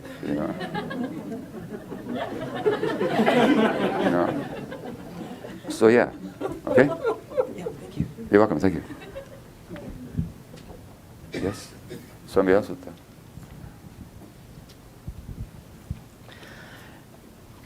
You're speaking about a lot of the mistaken perceptions of allopathic medicine, and I think another one of those is that the human being is a singular organism, because in fact we have colonies of bacteria and flora in our gut that live in a symbiotic way with us and actually have a lot to do with our immune system and the way it functions. Absolutely. And I'm wondering how balances of our gut flora play into your picture of autoimmune diseases and the way that all takes place, if there's some sort of relationship. Look, so it's a fair question, which I'm not going to be able to answer. The reason is because I haven't studied it. The fact that I haven't studied it does not mean that it's not a valid investigation. I haven't studied it because a lot of people already have. And there's information about it. I study a dynamic that I think is important, that's often ignored. And the only thing I would say about your question, for example, all the stuff about Candida that came out some years ago and all that. I'm not in a position to really evaluate that information just because I haven't really studied it. And I don't deny its potential importance. Obviously, what you say is totally true, that we live in a symbiotic relationship. And it's when that symbiosis is upset that, or because we eat bad foods or, that change the flora, I'm sure that's totally true. However, I'd never want to put all my eggs into that particular basket. The reason is it's an easy cop-out because it gets us not to look at what really hurts. I mean, it's easy to talk about bacteria and diet and all that. I'm not saying it's wrong to talk about it. And again, I believe it's important. But so long as we don't use it as a way to ignore this other side of things, that's all. Okay? And it's the same with spiritual practices too. They can be wonderfully life-enhancing and liberating, but they can also be a cop-out. That's what the California-based Buddhist psychologist, what's his name, John Wellwood, calls spiritual bypass. So there's all kinds of bypasses. So as long as we look at something authentically and objectively, but we're not using it as a bypass, then I think it's important. Okay? There was a hand right in front of you there. Yeah? It's over there now. Okay, well, it's your call, yeah. Hi, Gabor. Yeah. I have a question for you. You mentioned that there's a difference between gut feelings, gut knowing, and also intense emotional responses and reactions. I was hoping you could speak a little bit more about that. Right, sure, fair enough. It's not easy, the distinction to make, but with practice you can make it. The gut feeling is always a response to something external. the strong emotion is always a response to your interpretation of what's external.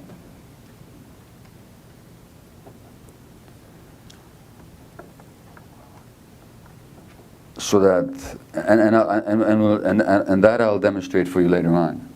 But let me begin with that statement, that our gut feelings are precisely what nature has given us to orient us to what's happening out there. And the strong emotions are always generated internally in response to some belief. How they show up physically is that with the gut feeling, there's a kind of a calm knowing. With the emotion, there's a kind of an intensity. And when there's intensity there, it's always emotion that we're talking about. That's the major differentiation as to how to know which is which. Okay? Yeah.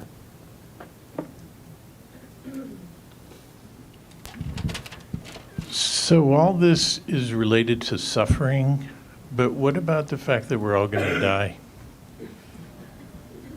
What are you trying to tell me? We're all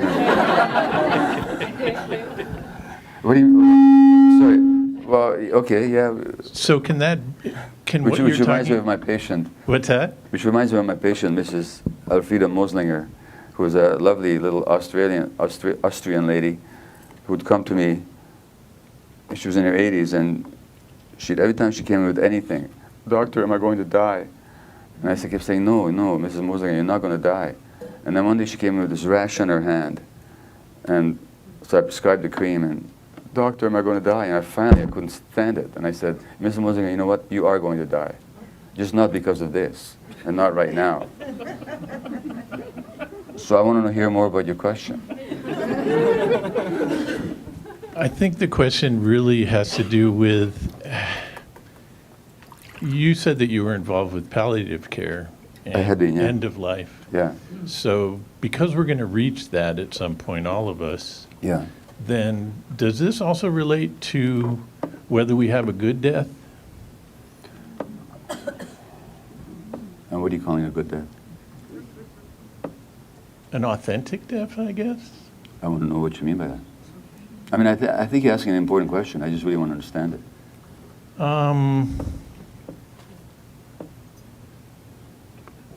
I just feel as though suffering can continue all the way to the end. Yeah. Or you cannot be in suffering. And what do you think makes the difference? Because I think you have the answer. Whether you fully experience it or not. Right. In other words, whether you resist it or not. Right. Okay. That's the answer. That Right. suffering is not because of what happens. Mm-hmm. Suffering has to do with our resistance to what happens. Right. Whether we're in disease or in death. Yeah, that's right. Yeah. So I've seen people go both ways. Yeah. I've seen people go both ways. Me too. And sometimes, as in the experience of the psilocybin case, sometimes the very teaching is simply acceptance. Yeah. Hi. This might, I think, is just maybe a further elaboration on what you just spoke to a moment ago about the gut reaction. And I was just wondering, and maybe you're going to get to this, but a little deeper elaboration about that relationship to the external environment, because what it brought to mind was, and maybe that was the distinction you were making between emotion and the actual calm response, but the way in which the gut reaction, I'm thinking of George Bush, for example, using his gut to dismiss fact and invade Iraq, or the idea He wasn't using his gut. He was using his distorted, traumatized emotional self. Yeah, I guess that's what I mean in the ways in which I think about even like Trayvon Martin, or the ways that internalized racism or sexism, internalized belief systems, as you spoke to, shape then that sense of what we experience as our gut feeling, which aren't necessarily the gut feeling, and how we make that distinction. Yeah, well, the distinction has to do with the degree of intensity that's associated with the experience. So, I mean, a person might say to you, my gut feeling is that you're an idiot. Okay? Well, there's so much hostility in that statement. We're not talking about a gut feeling. We're talking about some degree of anger. You know, so with the gut feeling, with the emotion, there's always significant intensity, and very familiar intensity, by the way. So that's really the issue. And you can just check in with yourself. If there's a lot of intensity around that, it's not pure gut feeling. By intensity, I mean inner tension, tense in here, or up here, or here. Okay? Well, lots of hands. Okay? Yeah? This workshop is amazing to me, okay? I wrote the first part of my question because so many emotions are coming out. I just share with the group and with you. Due to my terrible experiences that I had as a child, and I am being authentic right now by sharing that I was heavily abused in several ways, sexual, emotional, physical, verbal, of course. My father was an alcoholic. My mother would take her anger out of me. And I was what some people call the invisible child. Now I also marry two men that were exactly the replica of my, I call him monster sometimes, biological father. Okay, now I'm by myself and I'm determined to heal. Being given that I'm a good candidate for diabetes, hypertension, due to the stress that I had to suppress. I better suppress it or I'll be abused or put down or rejected or neglected. What can I do at this point in my life to learn to heal my body properly? What's your emotion when you're asking that question? Fear. You have fear. Yes. Fear. Yes. Okay. Can I trust you? Okay. You know? So you have fear, right? Yes. Great. So, if I told you about a person, how old are you, if you mind telling me? Oh, I'll be 74 in August, and I'm proud that at my age. 74, you said? 74 in next coming August, okay. and I'm proud. All right. So, let me tell you a story. Stay with the mic for a minute. Okay. So let me tell you a story then. Okay. Okay. So let me tell you about a 74-year-old woman. A 74-year-old woman. Okay. Who was sexually and emotionally and physically abused as a child. Mm-hmm. Has always suppressed herself. Mm-hmm. Had all kinds of life experiences that reinforced the early suffering. Then goes to a workshop in San Francisco and stands up in front of 100 others that she's never met before. Exactly. And despite the fear that she has, yes, she shares about her life experience and her determination to heal. Yes. What would you call that person? Courageous. Yes. Thank you.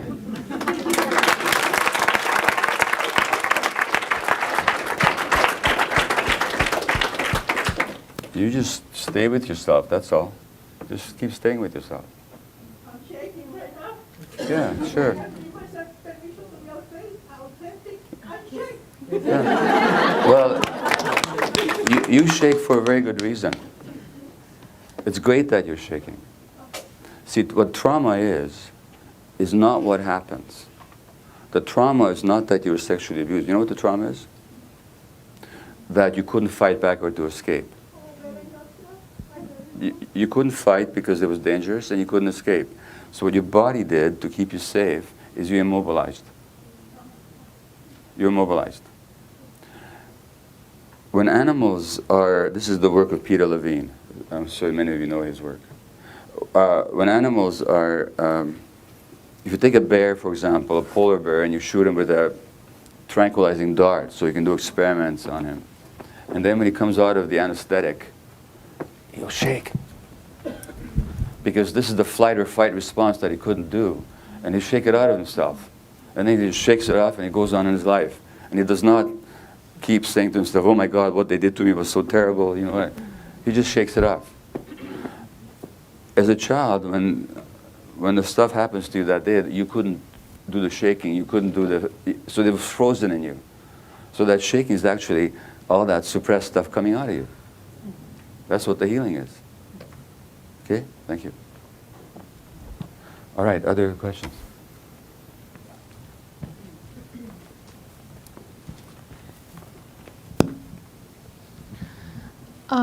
All of the many people who are afflicted with dementia, and then the treatment, oftentimes, especially with those who are in facilities with antipsychotics.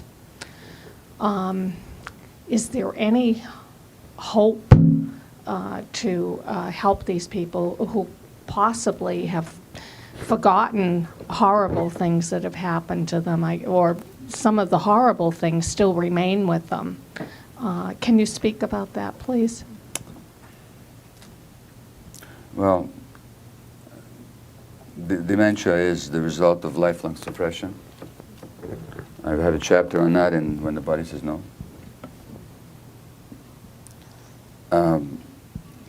I'm not suggesting that it can be reversed, or that I would know how to do that. What I'm suggesting is that I've seen all kinds of beautiful examples of how it can be lived with. When I say lived with, I don't mean just by the individual, but the people looking after the individual. So if we weren't afraid of the dementia, if we weren't frustrated by it, if we accepted that this person, that's where they're at, if we saw what was still alive about them, which is very often playfulness, which is very often love of music, which is very often love of scrawling and drawing, which is very often stillness. And if we knew how to be with that and encourage it and engage with it, then the dementia would still be there, but the quality of life of the people with the dementia would be a whole lot better. So the problem is we see it as a problem to manage, and we don't put the resources into really creating experiences or encouraging experiences that would make that person's life even joyful.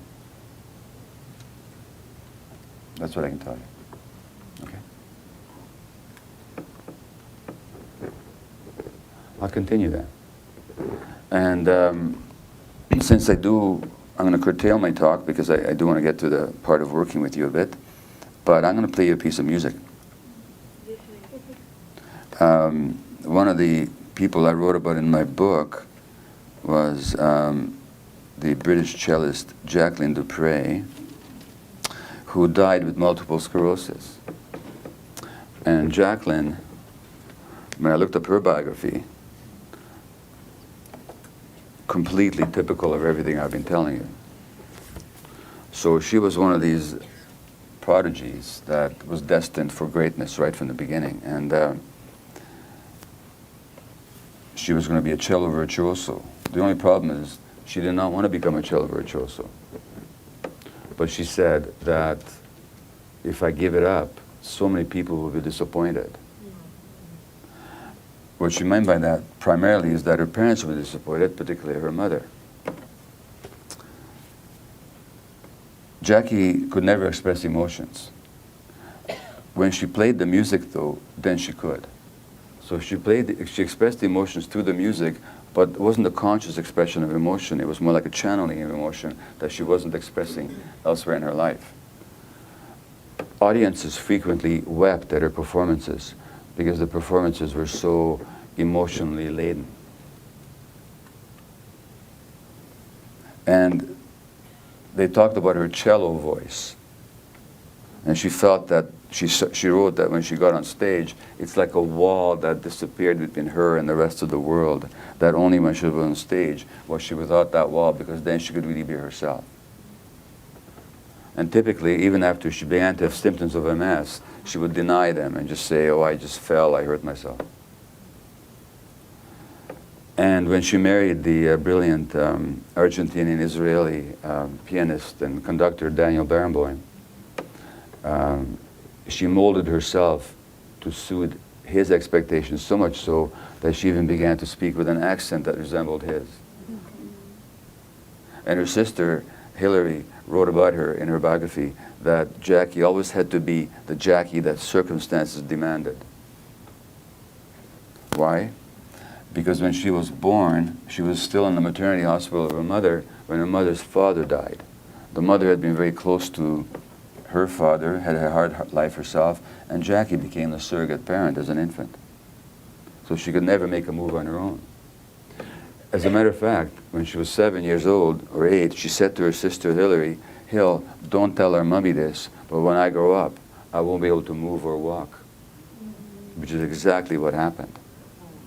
But the significant phrase here is, "Hill, don't tell our mommy this." If you had a 7 or 8-year-old daughter who had a fear that they won't be able to move or walk when they grow up, who would you want them to talk to about it?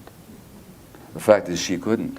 When she went to Russia as a teenager to study the cello, she was raped there. When she comes back to England, she says to her sister, "Hill, don't tell our mommy this, but I was raped in Russia." So she's still protecting the mother.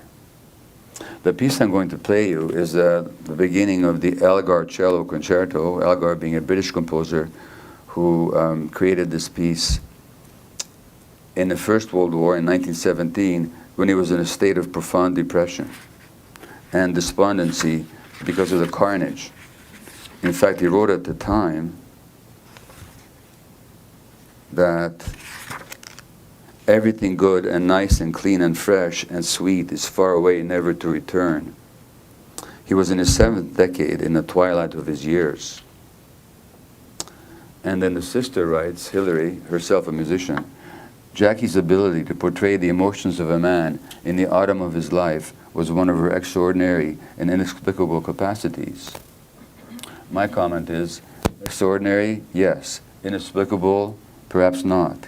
Although she was unaware of it, by the time she was 20, when she recorded this piece, Jacqueline Dupre was also in the autumn of her life.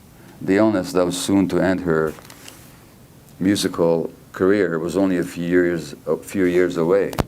Regret, loss, and resignation had all too abundantly been a part of her own unspoken emotional experience. She understood Elgar because she had partaken of the same suffering. His portrait always disturbed her. He had a miserable life, Hill, he told her sibling, and he was ill, and yet throughout it all, he had a radiant soul, and that's what I feel in his music. Who is she talking about? Herself, of course. After she died, her sister listened to a BBC recording of Jackie's last public performance in Britain. Not the performance I'll play you, but a later one. A few moments of tuning, a short pause, and she began. I suddenly jumped. She was slowing the tempo down.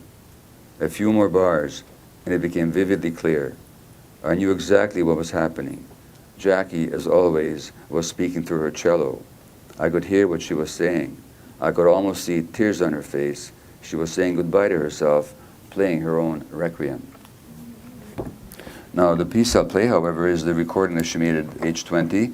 There are many beautiful recordings of this piece of music, none so poignant, in my view, than as Jacqueline Dupre's. And I'll play you just a few minutes of it. And so, Claire, right now. Just a bit more volume, really.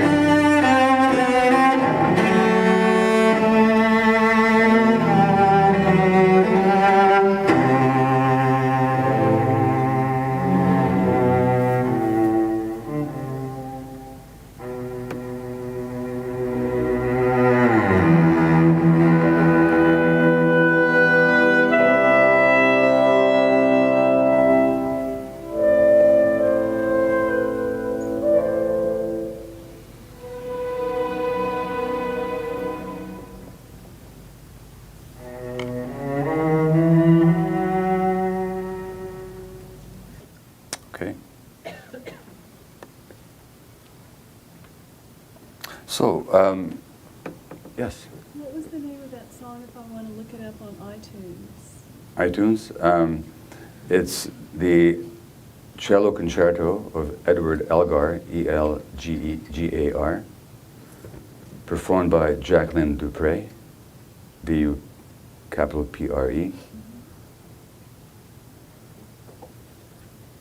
conducted by, I think, Sir Adrian Boult, or maybe No, it's somebody else. Anyway, it's on EMI. Okay. Right. So there's much more I could tell you, but I mean, it would only be to further illustrate the same point. So I think what I'd rather do is just to begin a little bit of work with you to see how this shows up in your life. Okay? And so the first question I'm going to ask, and what I'll request you do basically is just divide yourself into partners. So just whoever's sitting next to you, okay? And you'll be having a conversation, okay? So just settle that first, okay? Make sure you got a partner, okay? If you don't have a partner, find one. Or as Elvis Presley sings in Jailhouse Rock, what's the word? If you don't have a partner, use a wooden chair. But find a partner, and if there's not partners, then you can do it in three. But okay, anybody without a partner at the moment? You're all good, okay? So we're going to give this 3 minutes in each side, and I'll just yell out at the end of 3 minutes. So the question is going to be partner B. You decide who is going to ask partner A a question, and then partner A will just ponder the question, answer it. When nothing else comes up, they'll go back and think about it some more, get in touch with their bodies, and whatever else comes up, they'll report that. Partner B, who asked the question, does not respond. Oh yeah, I get that, I'm the same way. Or, you know, it's not a conversation, it's a witnessed soliloquy, okay? So you're talking, and so the partner B's role in this part is to fully get what A is saying. Then in 3 minutes, we're going to switch it around exactly, okay? The question you'll be asking one another is, tell me where in your life you are not saying no. And by that I mean where there's a no there that wants to be said. Because I mean, the whole point of this teaching here is that when you don't say no, your body will say it, which is what illness is. So where in your life are you not saying no? That happens in two major areas, not surprisingly, in the realm of personal relationships and in work. Okay, so look at those areas in your life. Where in your life are you not saying no? Again, where sometimes sometimes you don't want to say no. Sometimes there's no good reason to say no. I'm not talking about that. I'm talking about when there's a no that wants to be said, but you don't say it. Okay? Any questions on the question? Okay? If it's really clear to you, it's all clear, yeah? Then partner B, please ask your question, and partner A, begin to answer. Okay? Okay, let's come back.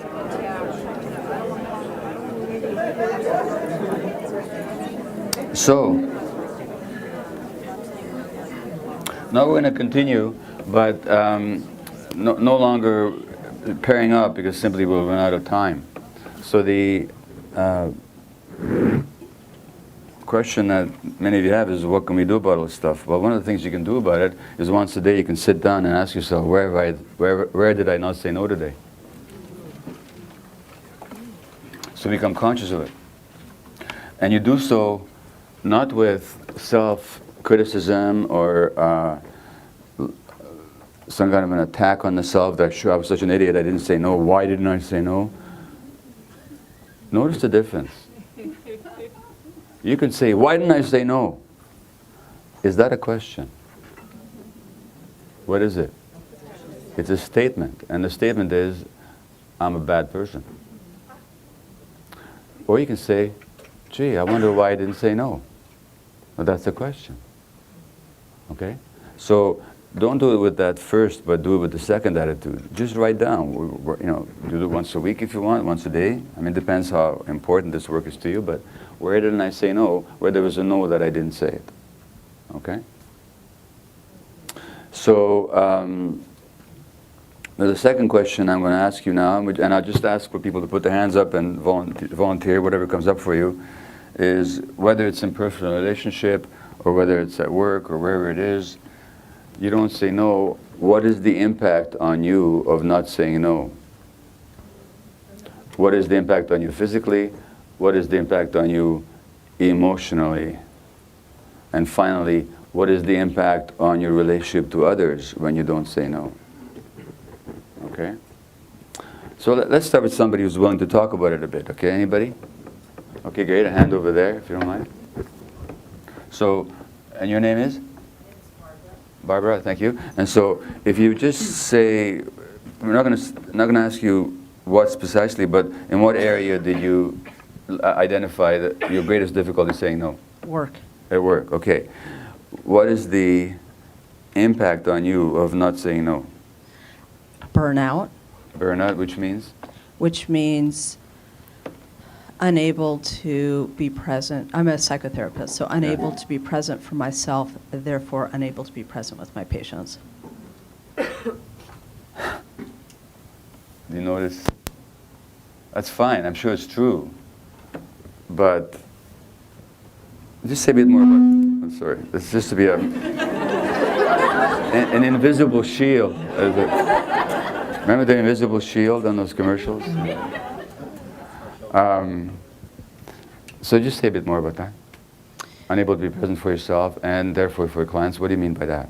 So what I mean by that is that I'm not connected to my own body and being. I'm somewhere else. You're somewhere else right now. Ah. Am I intellectualizing? Are you asking or telling me? I'm very good at that. Yeah, I see that. Uh-huh. So just get present. What is the impact?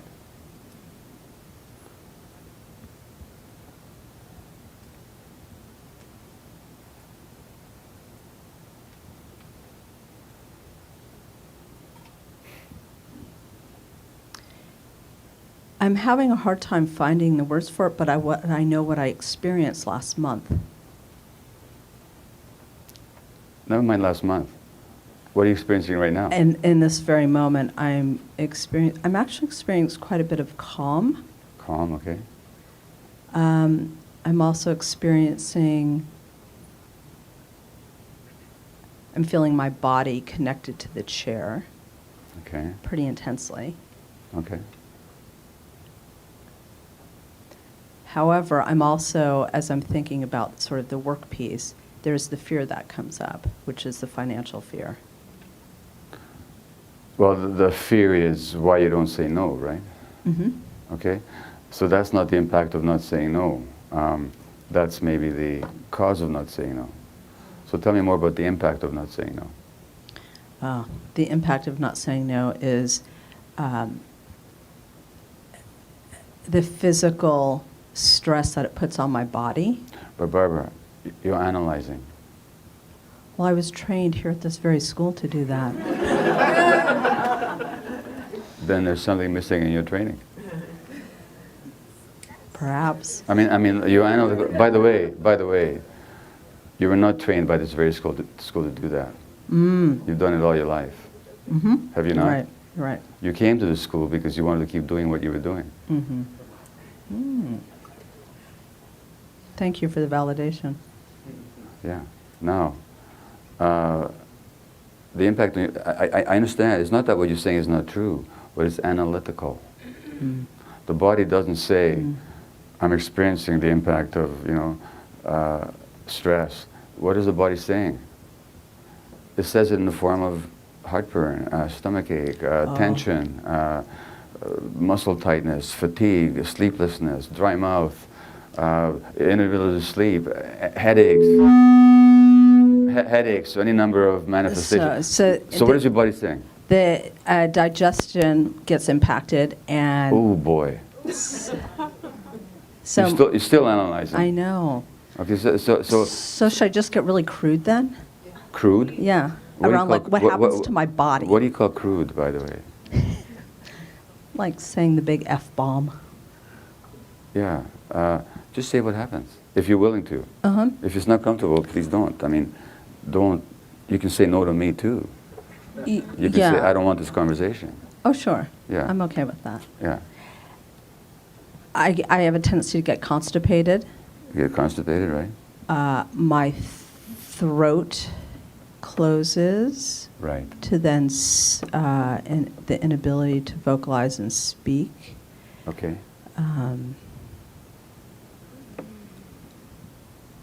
Okay. Get a lot of tension in my neck and sinuses. Right. Right. My tongue dries up. Mm-hmm.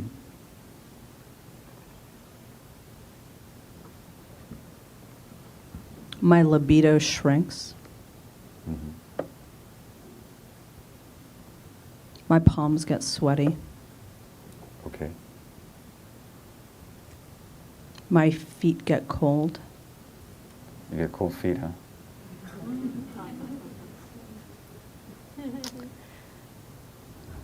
What else do I experience? My hair can have a tendency to get really brittle Okay. and dry.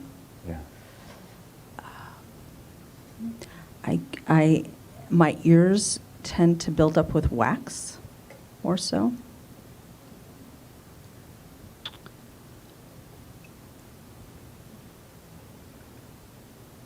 And under my fingernails, I noticed during those times, under my fingernails there's more of a buildup. Okay. So the theme seems to be blockage, right? The theme is blockage. Yeah, yeah. Yeah. Especially here. Great, thank you. That was impressive work. Thank you very much. Thank you for helping me get to that. Yeah, yeah.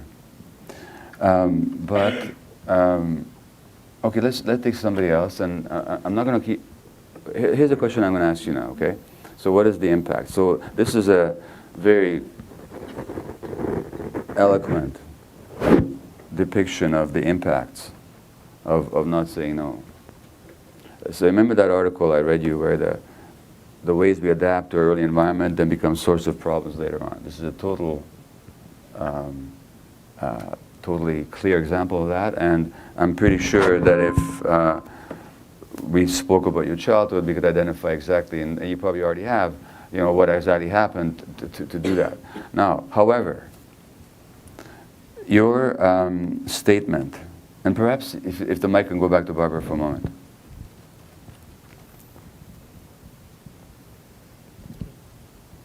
If I asked you what is the story behind your inability to say no? Like how come you can't? And your response was fear of financial fear. Okay, that's what you said, right? Is there anything else about that? Like, why else can't you say no? What is the reason you can't say no? That's the next question. First question is, where am I not saying no? Second, what is the impact? And by the way, you told me the impacts on yourself. You talk about the physical impacts. What is the emotional impact on you? Oh, complete irritability. Irritability, right? And what is the impact on your relationships? Well, I have to ask my husband. No, I'm asking you. Oh, I have a tendency to then isolate because I don't want to be irritable to that person. Okay. So then I'm not interacting and connecting with the people who I want to be. Right. So notice the absolute irony of it. Mm. You adapted these dynamics in order to stay attached. In order to stay attached to your caregiving as environment as a child, you learn to suppress yourself and to suppress your no. The impact, so that helped you then. It helped you stay attached. What's it doing to your attachment now? It's not. It's getting in the way of it. Right. It's isolating you. So even on the level of attachment, it's getting you the very opposite of what you want. Mm-hmm. I mean, we could ask your husband, I'm not going to now, or what is the impact on him, but that's the impact on you. Okay, so whether on the physical, emotional, or relational level, even on a relational level, it never gets us what we want. And by the way, even if it gave you what you wanted, like let's say Barbara had also identified difficulty saying no to her husband in some ways, and in order to maintain the attachment relationship, even if she got what she wanted, or let me put it more broadly, even if we get what we want, if we suppress ourselves and what we want is, please just love me, so I'm going to suppress myself so you love me, that's basically the idea. And even if they loved us, they still wouldn't. And even if they loved us, we still wouldn't feel loved. Why wouldn't we feel loved? What's that? Because not an authentic self. And something in you would still be completely insecure about it. And would say, am I being loved for how I'm showing up for them, or am I being loved for who I actually really am? And if you're not being loved for who you actually really are, then it doesn't matter what contortions you go through to make yourself loved, you will never will feel loved in your life. And that's why these people who die young are so lonely in the midst of 500 mourners. Because they're never seen for their true selves, but they never revealed their true selves, because when they did as children, they weren't accepted. Yeah. It's no mistake that this is happening at this very moment. Okay. Because I was driving in my car the other day, and this little bubble was coming up around all of this. Okay. Right outside of my consciousness, and I thought, wow, this is really interesting, and I want to know more about it. So thank you for... Okay, well, thank you. All right, well, if I was doing a day-long workshops, we'd go much more depth, but all I can do in a space of 3 hours is to illustrate the point for you, but that's the work. When am I not saying no? What is the impact? And what is, no, yeah, and the next question is, what is the story behind it? So let's find somebody else who's willing to talk about that. Okay? Is that you? Yeah. In your work in Canada and here, do you see hope in a general societal sense about parental teaching about the first 3 years of life? I mean, do you have a lot of company in your work? Do you think that we're improving, or because of capitalism we're... Well, listen, I make a living because the world is so stupid. You know? I mean, don't spoil a good thing here for me, okay? If this society ever got a bit of consciousness, I'd be out of job. You know, there's no threat to my livelihood right now. Look, I'm not alone in this. I have great teachers. The Almas, who I was in San Francisco this weekend, who I've never met. A-L-M-A-A-S. A-L-M-A-A-S. He was here at a conference this weekend, I think. And, well, was it last weekend? Okay. It was this Friday. This Friday. You hosted it. Yeah. We did. It was as part of the Yoga and Psyche conference. Yeah, I'd love to meet the guy someday. I have never yet. But anyway, so he's saying it. Other great teachers are saying it. Lots of work being done on brain development now, and how the early emotional environment shapes the development of the brain. And when it's nurturing, the brain develops properly. And when it isn't, we get distortions. You know, I've written several books myself. I don't know if you've read any of them, but the one on parenting, Hold On to Your Kids, the brilliant psychologist called Gordon Neufeld, about the attachment being the basis of healthy development. Other people are saying it. So there's a much more awareness of this now, but if you're asking on a societal level, it's going the other way. So there's sort of a dialectic here. The worse it gets, the more consciousness some people are getting, and the more the new message, if it's new at all, is coming out. But on the broad societal level, boy, we're in the disaster zone. And why? Because the part of us that loves us more than anything else is going to go to a lot of trouble to wake us up. It's going to create great suffering to wake us up. That works on a societal level as well. And there's powerful forces that don't want to wake up because they exist on people being in a state of somnambulism, walking sleep. So, but I don't, let me ask you, what's behind that question for you?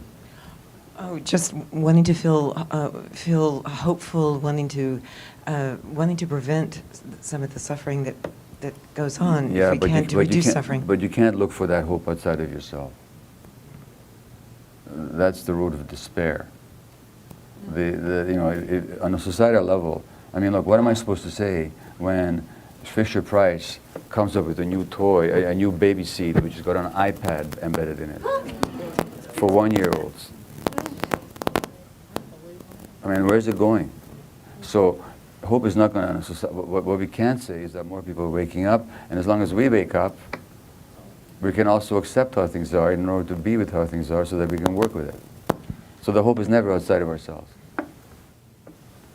And one more thing, if, during this crucial 3 years, say, a parent dies, and one parent is left with this great grief, but in raising a child, do you sometimes see people who are able to not be harmed in that situation? Because that's something that is Sure, not preventable. Sure, always. but that Yeah. depends on what support is around. So if a parent dies and the other parent is completely alone and devastated, that kid is in deep trouble. That child is going to become the parent. But if that family is surrounded by a community, if they're friends, look, I'm going to Calgary in 2 weeks where a friend of mine who 12 years ago was diagnosed with breast cancer and typical history of childhood abuse and all that. And she fought it off. She didn't fight it off. She lived through it, and she got in touch with herself. And now she's developed lung cancer as a result of the radiation that she got for the breast cancer. And meanwhile, her 16-year-old daughter was diagnosed with a brain tumor. And my friend is losing weight now, and she's really coming to the end. She didn't know whether she would die before or after her daughter. But that family is surrounded by so much love, so many friends. I'm going there because an event has been organized and raise money. And people are taking them food, and those kids are with friends all the time. I mean, adult friends. So there's only one kid that's going to live through this, and that's the youngest brother, who's now 14 or 15 years old. And the mother has already prepared. She's asked me, the kid doesn't even know me, met me once when he was very small, but the mother's asked me and others to videotape messages for the boy. That'll be played for him when he's 18 or 21 and so on. That kid will be fine. So it depends very much on the support system. Okay.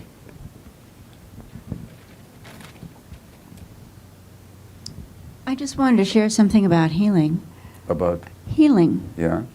I'm a survivor of sexual abuse. I was sexually abused by my father, possibly from babyhood or toddlerhood through age 4, and there were years of emotional abuse. Right. And I've had symptoms of PTSD all my life, though I'm not formally diagnosed. But just a few weeks ago, as I was applying for a promotion at work, I woke up with this weird activity in my crown chakra, and one of my problems with the PTSD has been memory loss. Yeah. I take a lot of notes at work. I felt this weird, activity. I didn't know if it was something being released through there, but it was something energetic. That morning, when I got to work, I could remember things. So it was really amazing. And last September is when my sleeplessness, my insomnia that I've had most of my life, that disappeared too. So healing is possible. And you want me to teach you about healing? What? I didn't And hear you you. want me to teach you about healing? No. No, you're not. I Okay. just want to share this with the others. Oh, great. So thank you. I so much appreciated. Yeah.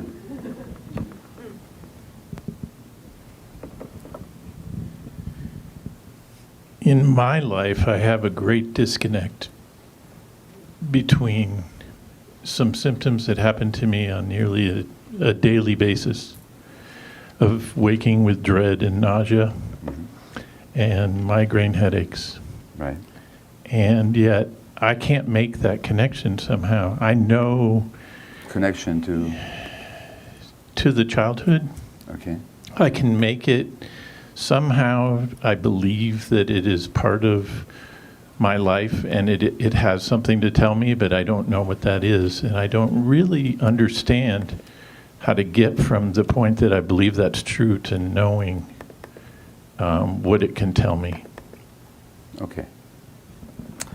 So you saw the process we went through with Clara, right? Yes. Okay. Did you get anything from that? Some. Well, stay with the mic. Some. What did you get from that? But I projected it onto her, so I didn't really feel it in my gut. Okay, but what, if anything, did you get? The things that ways that you coped when you were young also are ways that you cope now. Okay, that's one of the lessons, yeah. The other one is, do you ever get upset? Not very often. Ever get upset? Probably never. Okay. Yeah. Then what I would say to you is that with all due respect, I can't answer your question now. Uh-huh. And the reason I can't is because I'd have to really work with you. Sure. And I don't have the time anymore to do that. I understand. Having another event this afternoon.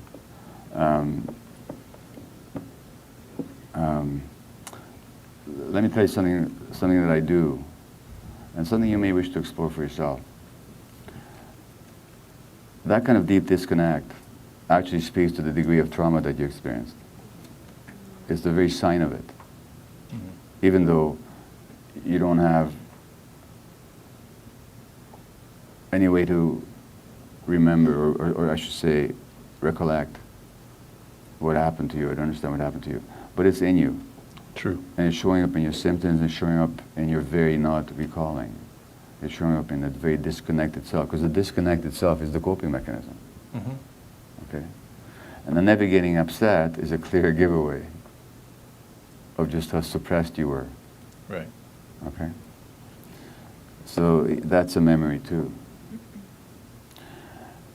But how to get it out so that you can actually be, like Jesus says, that which you shall bring out of you will save you. And so how to get it out? Well, I don't know what kind of work you've done. Have you done psychotherapy? Some. Much? Some. Yeah. Well, maybe some more is in order. I mean, in other words, you're going to have to take charge here. Right. You're going to take responsibility that here's how it is right now. And I'm paying a cost that I'm not willing to keep paying if I can possibly help it. But that's going to take some active decisions on my part to get help. Which, by the way, is not easy for me because I'm one of these people that thinks they can do it all by themselves. True. Right? Yes. Because that's how I survived. That's a memory too. Yeah. So, therefore, I'm going to get some psychotherapy. I'm going to see somebody who does body work so I can release what I'm holding in my body. I might even work with ayahuasca. I do that. I lead retreats with it twice a year. If you came to one of my retreats, I'd believe me, it would crack you open within a week. Yeah. You know, I'm not saying it's for everybody. I'm just saying that there's lots of routes. And you're going to have to just search it now. You're going to have to make a decision. Is this important enough to me that this question that I just asked is not just an intellectual question at a seminar, but actually a life question that I want to engage with? And if it is, then you'll do it. Right. And you'll find it. It'll come to you. Okay? Thank you. Thank you. What is ayahuasca? Well, you might ask. It's a plant from the Amazon that it makes a tea that you drink, and it tastes awful, and it makes you puke. That's what it is. Okay? Any other questions? It also gives you deep insight and visions that tell you about your reality. It's nothing that you do on your own. You do it in the proper ceremony. It's a ceremony developed by the shamans in the Amazon. I don't lead the ceremonies. I lead the retreats. People I work with who are trained that way lead the ceremonies. There's chanting at night. There's the drink. There's the experience. Then there's the preparation and the processing of the experience afterwards. And it's like 10 years of psychotherapy in a week. But it's not for everybody. I'm not recommending it. I'm just saying it is out there. There are local ceremonies as well. There's people who do ceremonies here in San Francisco and in this area, really good people. They can be very healing. They don't have the retreat format that I help to facilitate, so there's not this work around it. But imagine this kind of work done over a week with 25 people, all of whom also share 3 ceremonies, and all that psychic and emotional opening that happens in ceremony. It can be very frightening, very difficult. I don't care. It's not about is it beautiful, is it frightening. It's all about what is being learned. So in a nutshell, that's what it is. And there's a documentary that you can watch on YouTube on my work with ayahuasca. And I forget the title because it's, well, you know, he can maybe tell it to you. Hold on a second. If you want to watch it. Websites, let's see here. Yeah, here it is. So you go to YouTube and it's a Portuguese title. But you know what? So I'll bring up this document. Anybody who wants to can write down the URL afterwards. I'm not going to read it out to you now. It's too complicated. And you can just watch the documentary. You can also Google me and ayahuasca, and you can hear a lecture that I gave here in San Jose, California, last year at a conference. Okay? So you can learn all about it. How's it spelled? Ayahuasca. There's tremendous information out there about it. And again, what I have to emphasize, it has to be done in the right context, under the right guidance. Okay? And it's not for everybody. Okay, other Terry? Yes. Okay, Clara, yeah. So you got you got it where you're not saying no, you got the impact. Why aren't you saying no? Because I feel like, so for me it's at work. I have a lot of chronic pain due to, well, partly, that showed up around being on a computer all the time. So wrist, elbow, and now shoulder, to where I have frozen shoulder. But I feel like doing the work that I do allows me to be in the CIS community, which feels like my home. And if I didn't have this job, there's a lot I love about the job, and it keeps me here as part of the community, and it's underwriting my PhD. So it's a heavy... So the story is that I don't say no because I want to be part of the community. Yeah, I guess. I mean, to say no, I don't know how I would have the job. So to say no means exile, excommunicate. I mean... Yeah, so what you're saying is, if I say no, I won't be part of the community. Right. Fair enough? Right. How new is that? How new? Yeah. I mean, what was your story as a kid? Yeah. It's sort of mysterious to me. I had what I conceive of as very nurturing parents. I had a really nurturing mom. I breastfed. I was accepted for who I was. I felt like... Terrific. You're great for me. Thanks very much. I love this kind of example. I'm your example. Yeah. Yes. Well, you're welcome. No. Thank you very much. Thanks for volunteering. Tell me a little bit about your... I mean, do you mind doing this work? No, no. Okay. So tell me a little bit about your family then. I have one older brother. My mom's a therapist. Tell me about your childhood in that family is what I mean. My childhood. Yeah. Let's see. I guess there's a lot of contrast between my brother and I. He was always quite emotive, very easily expressed emotion, easily expressed like, I love you.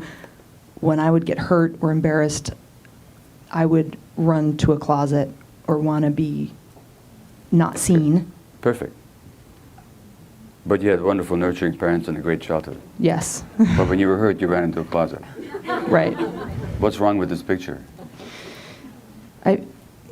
Well, my assumption was that I was overly attended to, and I was trying to... That's, okay, yeah. So just imagine a 1.5-year-old who's hurt. Yeah. And she's saying to herself, gosh, I wish I could get some help right here, but I think I'm being overly attended to. 1.5-year-old? Right, yeah, I don't remember that. Of course you don't. Yeah. Well, you know what? You do remember it. You just don't recall it. Right. Here's the story. You have children? No. If you had a 5-year-old who felt hurt or scared or whatever, what would you want her to do? Come to me. Come to you. Yeah. If you had a 5-year-old and you found out that this kid felt hurt, scared, whatever, and she didn't come to you, how would you understand that? I'd wonder what was wrong with me. Why didn't I make her feel secure or safe? Well, that's the right question, but how would you? But what you have to understand is this kid does not feel safe with me. Mm-hmm. This kid does not feel that I'm here, that I can be trusted to take care of her. Mm-hmm. Now, what is her experience when she can't go to mommy with fear or hurt? Mm-hmm. What is her experience? It will hurt mom too much. No, that's her thought, maybe. What is her actual experience? What is she feeling? Lonely. Lonely. And sad. Sad. Frightened. Frightened. Angry. Angry. Right. That was your childhood.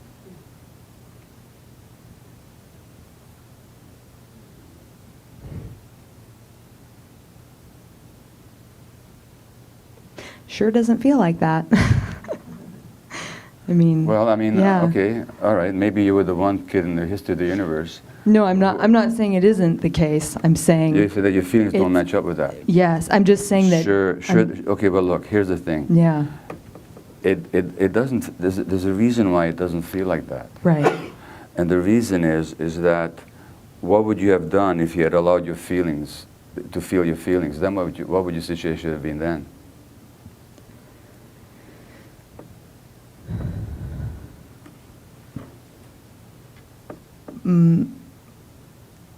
Having to be responsible. I mean, I guess what's coming to me is having to be responsible not only for my own pain and fear, but also for. Well, actually, you would have been in a state of impossible emotional distress. Mm-hmm. You could not allow yourself to feel those feelings because you were so alone with them. Mm-hmm. So you suppress them. And that's why you don't recall them. So you say it doesn't feel like it.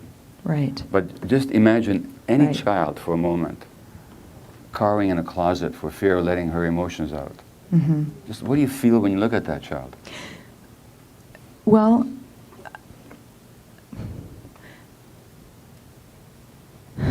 I guess a couple things are coming up. Yeah, that's sad. Okay. And I believe that it's the case. I guess the place I'm at now is how do I even reconcile my intellectually believing this, Yeah. but tapping into the actual somatic knowing of that and believing it. Sure, okay. Well, this is the next exercise I was going to do. Let's do it with you, okay? Do you ever get upset with anybody in your life? Yeah. Okay, tell me the last time you were upset with somebody. By the way, this is for all of you, okay? Or Carla is just being the brave volunteer. Okay, so when was the last time you were upset with somebody? Yeah, okay, so probably someone I lived with. So what's that? Someone who I live with. Someone you live with? Yes. What happened? Can I get a piece of paper, please? Carry on. Okay. I brought up an issue around cleaning. You brought up an issue? An issue around cleaning the house. What? Just actually say what happened. Specifically? You Okay. said, they said. Okay. Right. You said. Okay, so I would have said, I've noticed that there seems to be a film of grease on the dishes quite often. I know that we all need to, sort of be mindful of using soap or using hot water. Let's just all notice how, we're cleaning the dishes. Oh boy. Something to that effect. Yeah. Can we be mindful of making sure that the dishes are clean once we put them in the dish Let me tray? tell you something right away. Yeah. If you were the only other person in the world, I wouldn't want to live with you. Okay? Based on what you just said. Okay? Uh-huh. But I'll let that pass for the moment. Okay. I'll tell you in a moment why. Are you okay with this game? Yeah, totally. I asked great, for yeah. it. Okay, great. I brought you here. But okay, so you said, right, this is about as snarky and supercilious as it gets. Mm-hmm. But and indirect too. Mm-hmm. Direct would be clean the damn dishes. Mm-hmm. Okay. Mm-hmm. But anyway, what did they say? I thought I was cleaning them well. I thought I was cleaning them well. Okay. And your emotional response was, what did you feel? What's your emotional reaction? Well, I live with multiple people, so it was like, well, maybe it's not this person, maybe it's another person. So it's like, I'm going to wait and see. I'm sorry. When this person said, Mm-hmm. I thought I was cleaning them. Mm-hmm. Oh, but you weren't talking about that particular person. Well, I live with multiple people. And the person who you were Directly talking to wasn't the one who responded. Is that what you're saying? No, she did respond, and I guess my sense in the immediate moment was relief. What did the person say about whom you were talking? The person said, I haven't really noticed that. I haven't noticed that. Okay. Mm-hmm. What did you feel? I felt a sense of tentative relief because I had brought the issue up. Wait. We're talking about an upset here. Okay. I asked you when was the last time you were upset with somebody. You're talking about relief. Well, What was the upset? the upset was, What was the emotion? What were the feelings that you had? well, I guess the feelings are resentment that things. Not that. Resentment. Resentment, yeah, Which is another word for anger, by the way. right. Anger.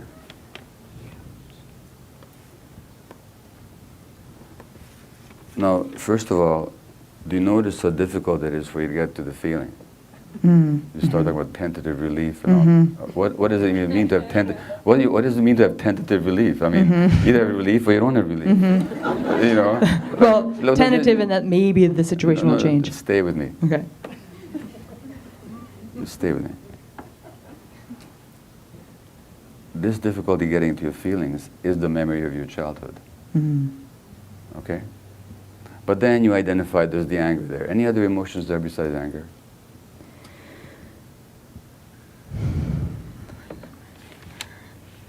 I guess self-pity.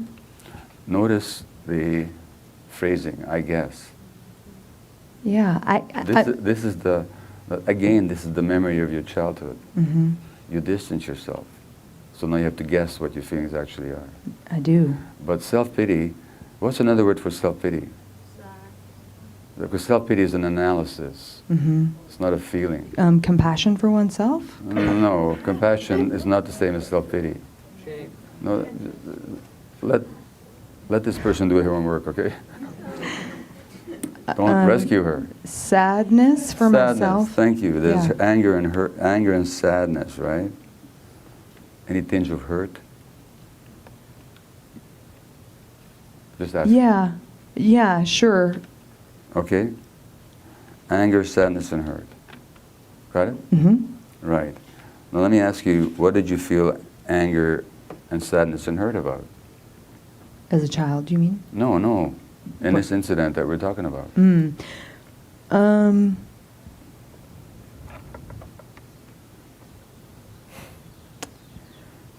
Yeah, I guess I picked sort of a benign example, which maybe wasn't accidental. No.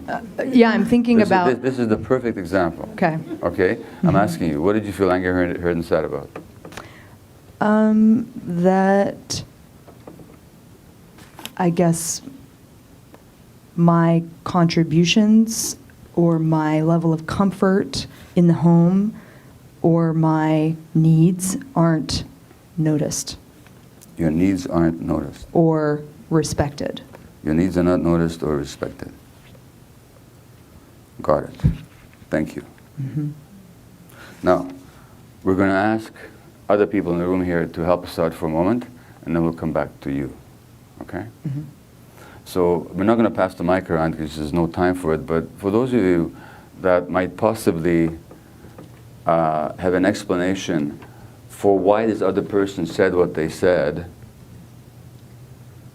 without that having anything to do with not respecting or noticing Clara's needs or feelings. So why might this other person have responded the way they did that has nothing to do with them not respecting or accepting seeing Clara's needs, okay? Any other possible explanation? We're not saying which is right, by the way, you understand? We're just looking for possible explanations for what happened, okay? So this is what happened. Then is your emotional reaction.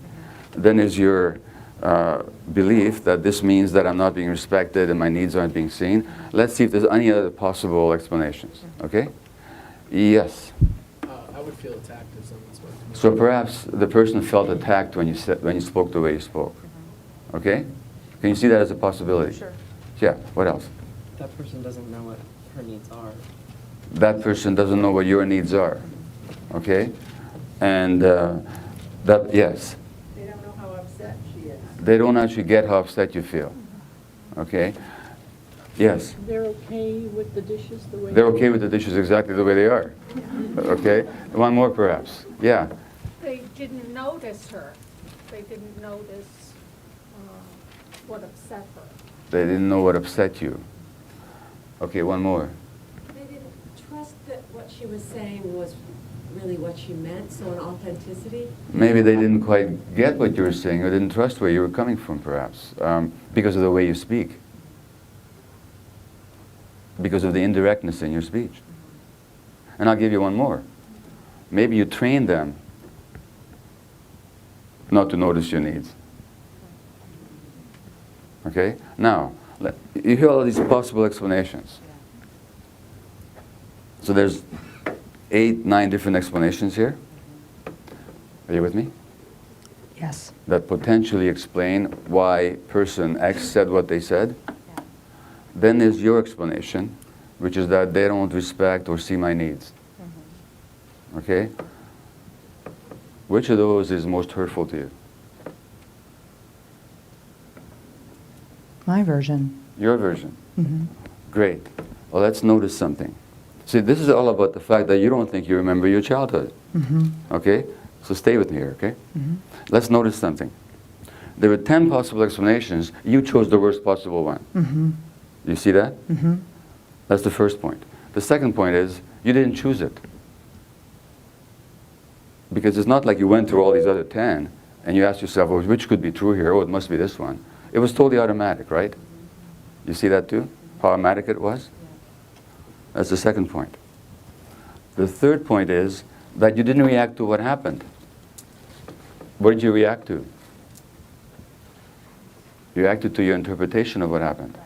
Do you see that? That's the third point. And that's why I said earlier, we're never upset about what we're upset about.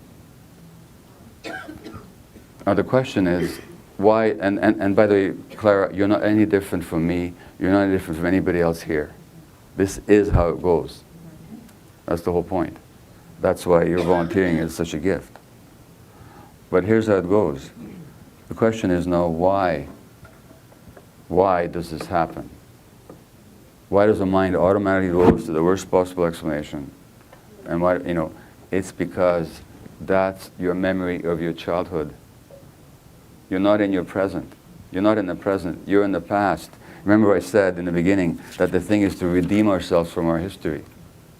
Now, your sense of your needs not being respected as seen is precisely your childhood. Can you see that? That's why you ran into the closet. Okay? Now you think you don't remember it? You do. It shows up in your life every day. It shows up in the fact that you're afraid that you're going to lose your community if you authentically state what your needs are. That if you said to this community here, this evolved, enlightened, spiritually minded, therapeutically based, evolving consciousness. It's very ironic. Community, and if you said to these people that actually my body's saying no to what I'm doing right now, and I'm so afraid of losing contact with you, I'm actually suppressing myself. Is that the present, or is that what you did as a kid? That's the memory. So that, and here's the point, and then we're going to have to end this session. I'll take time for questions if you want. Is we have two kinds of memory. There's the explicit memory, which is recall. You can't call back. Recall is what you call back. You can't call back any experiences of these emotions. You can't recall them. But the recall, and you think therefore it's not the reality. But recall memory is only one kind of memory. In fact, it's the weakest kind of memory. A much more powerful memory is what's called implicit memory. And implicit memory is the emotional experiences embedded in your psyche and in your brain that come up in the present, but you don't see them as memories. You think you're reacting to the present. That's what an implicit memory is. So it's not true, Clara, that you don't remember your childhood. Every day you remember your childhood. The very fact that you can't say no, because otherwise you think you'll lose attachment, is a memory. The very fact that you think that if you lose attachment, even if it was true, that if you expressed your needs, you would lose this job, even if that was true, I don't know if it's true or not, even if it was, if you didn't perceive yourself still as a child who is dependent on attachment. In other words, if you saw your needs, who's the one who has to see your needs here? Who doesn't see your needs? Who's the one? Me. It's you. Do you get that? If you saw your needs, it wouldn't matter if anybody else did or not. And if you saw your needs, you'd attract people into your life who also saw your needs. But the very suppression of your needs is the memory, and then the emotions that you experience when somebody else doesn't see your needs, or you perceive that they don't. That's your childhood memory. It's not true that you don't remember. You just have to recognize the memory for what it is, as memory. Are you with me? Any questions? Why did you look at your watch? Why did you look at your watch? I looked at my watch because I'm in a dual role of hosting the workshop also, so I have to see You can't the step time out of the it role is. for a second, can you? Yeah. You can't step out of the role. It's hard. I see that. Yeah. And look, I know that too. So this is not an accusation. Yeah. I just want you to notice. Okay? Remember what I said in the beginning? That one of the risk factors for illness is rigid and compulsive identification with duty, role, and responsibility? Mm-hmm. This is how hard it is. Mm-hmm. Yeah. Do you have any questions? Do you have any questions? Nothing that I can formulate or articulate right now. Okay, well, here's what I suggest you do then. Do this exercise with the know. What, what's the impact? What's the story behind it? And every time you get upset, sit down and go through this exercise of what happened. What happened is what I said, what they said. Not that they were arrogant. That's not what happened. What happened is that they said something. And what happened? What was my emotional reaction? What was my interpretation? What are the possible interpretations? And your interpretation is always going to be a memory of your childhood. Okay? Okay. Yeah, that's as much as I can teach you in 3 hours. Now, I know some of you may have to leave. Those of you that wish to stay, if asked for questions. First of all, let's just have those people that have to leave right now just leave, okay? Just take a minute to do that. And thank you very much for coming, all of you. Thank you. So we'll allow people to leave, and then those that wish to stay and ask questions, we'll do that, okay?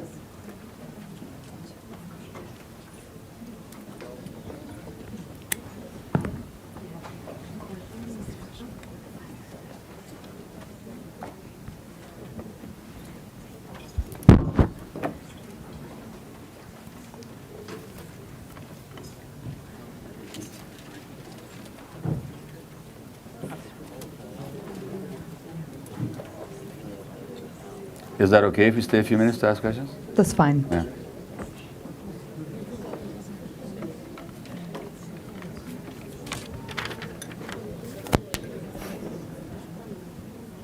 Okay, questions? Yeah. So the mic will come to you. What is your definition of the psyche? Of the psyche? Just can you stay with the mic? What do you understand it when I say the word psyche? What? What do you understand when I say that word? Well, I'm always thinking of the Jungian definition in the root of the word. So what do you understand by it? It's sort of like a living plant of energy that blossoms within the individual. Okay, that's not what I mean. So thanks for asking. So what I mean is, words are just words, right? And when I talk about the psychoneuroimmunology, when I talk about the relationship between psyche and body, I'm talking about our emotional existence, conscious or unconscious, mostly unconscious actually. Okay?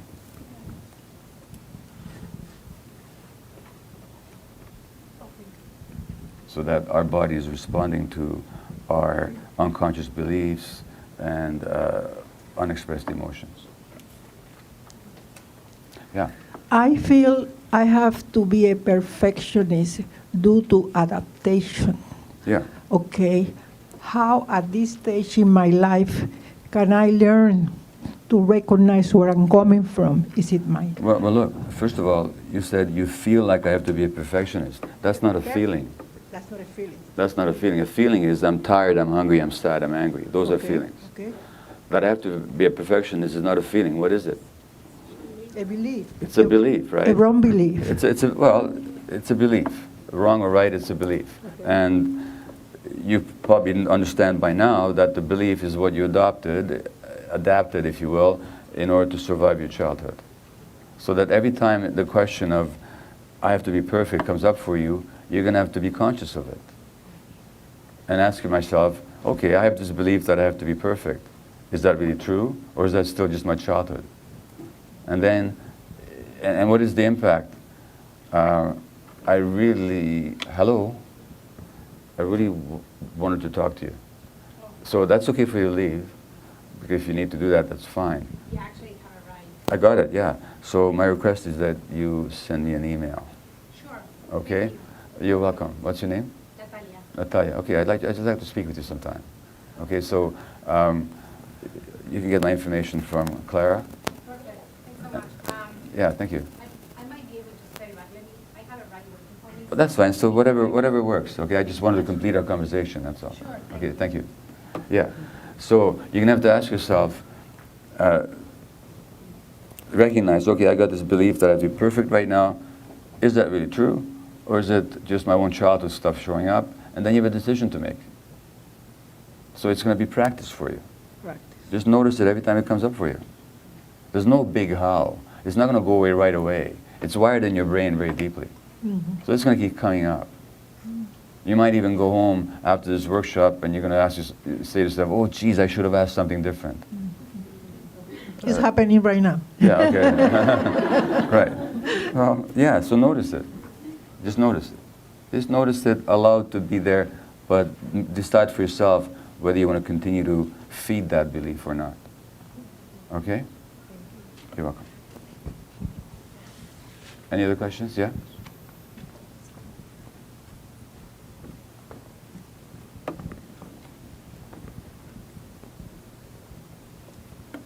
Hi. Yeah, I was curious if you could talk a little bit more about, you were talking earlier about what the meaning of having a disease in our life is. And one of the things you touched upon was how our grandparents were living their lives. Could you talk a little bit more about that? Sure.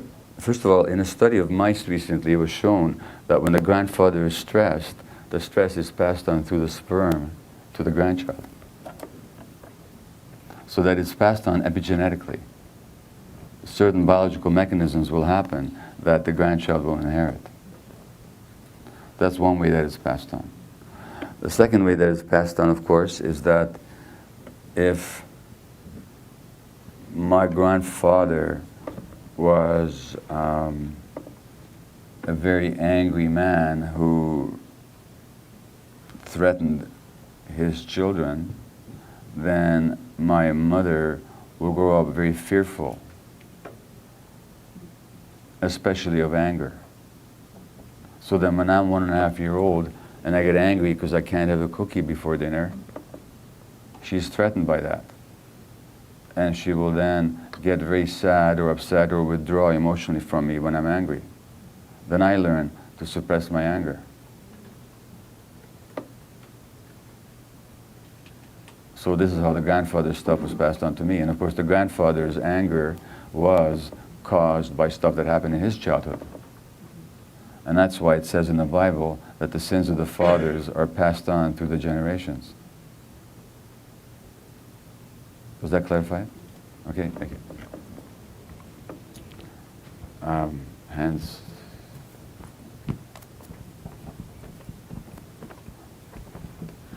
Claire, can I ask you a question? Sure. Do you work a lot with projectors and movies and so on? Not so much. I'm just wondering because the way you move through the room is like this. Why do you do that? Just so that I'm not blocking people's vision. Okay. I've seen other people do it. Well, it's very kind, but I would suggest it's highly unnecessary. Okay. It's perfect. It's perfect. Nothing's happening when you're walking with the mic. All that's happening is you're walking with the mic. I'm not saying anything. Nobody's doing anything. So just another. You're taking too much responsibility here, at the expense of your back, by the way. Okay. Yeah. I've got a question. Yes. A person that is very close to me has just been diagnosed with MS, Yeah. very young person. Right. And the decision right now is, should she or should she not start doing the injections that people oftentimes do when they have MS? She feels great. She really doesn't want to do the injections, but the medical community is so intent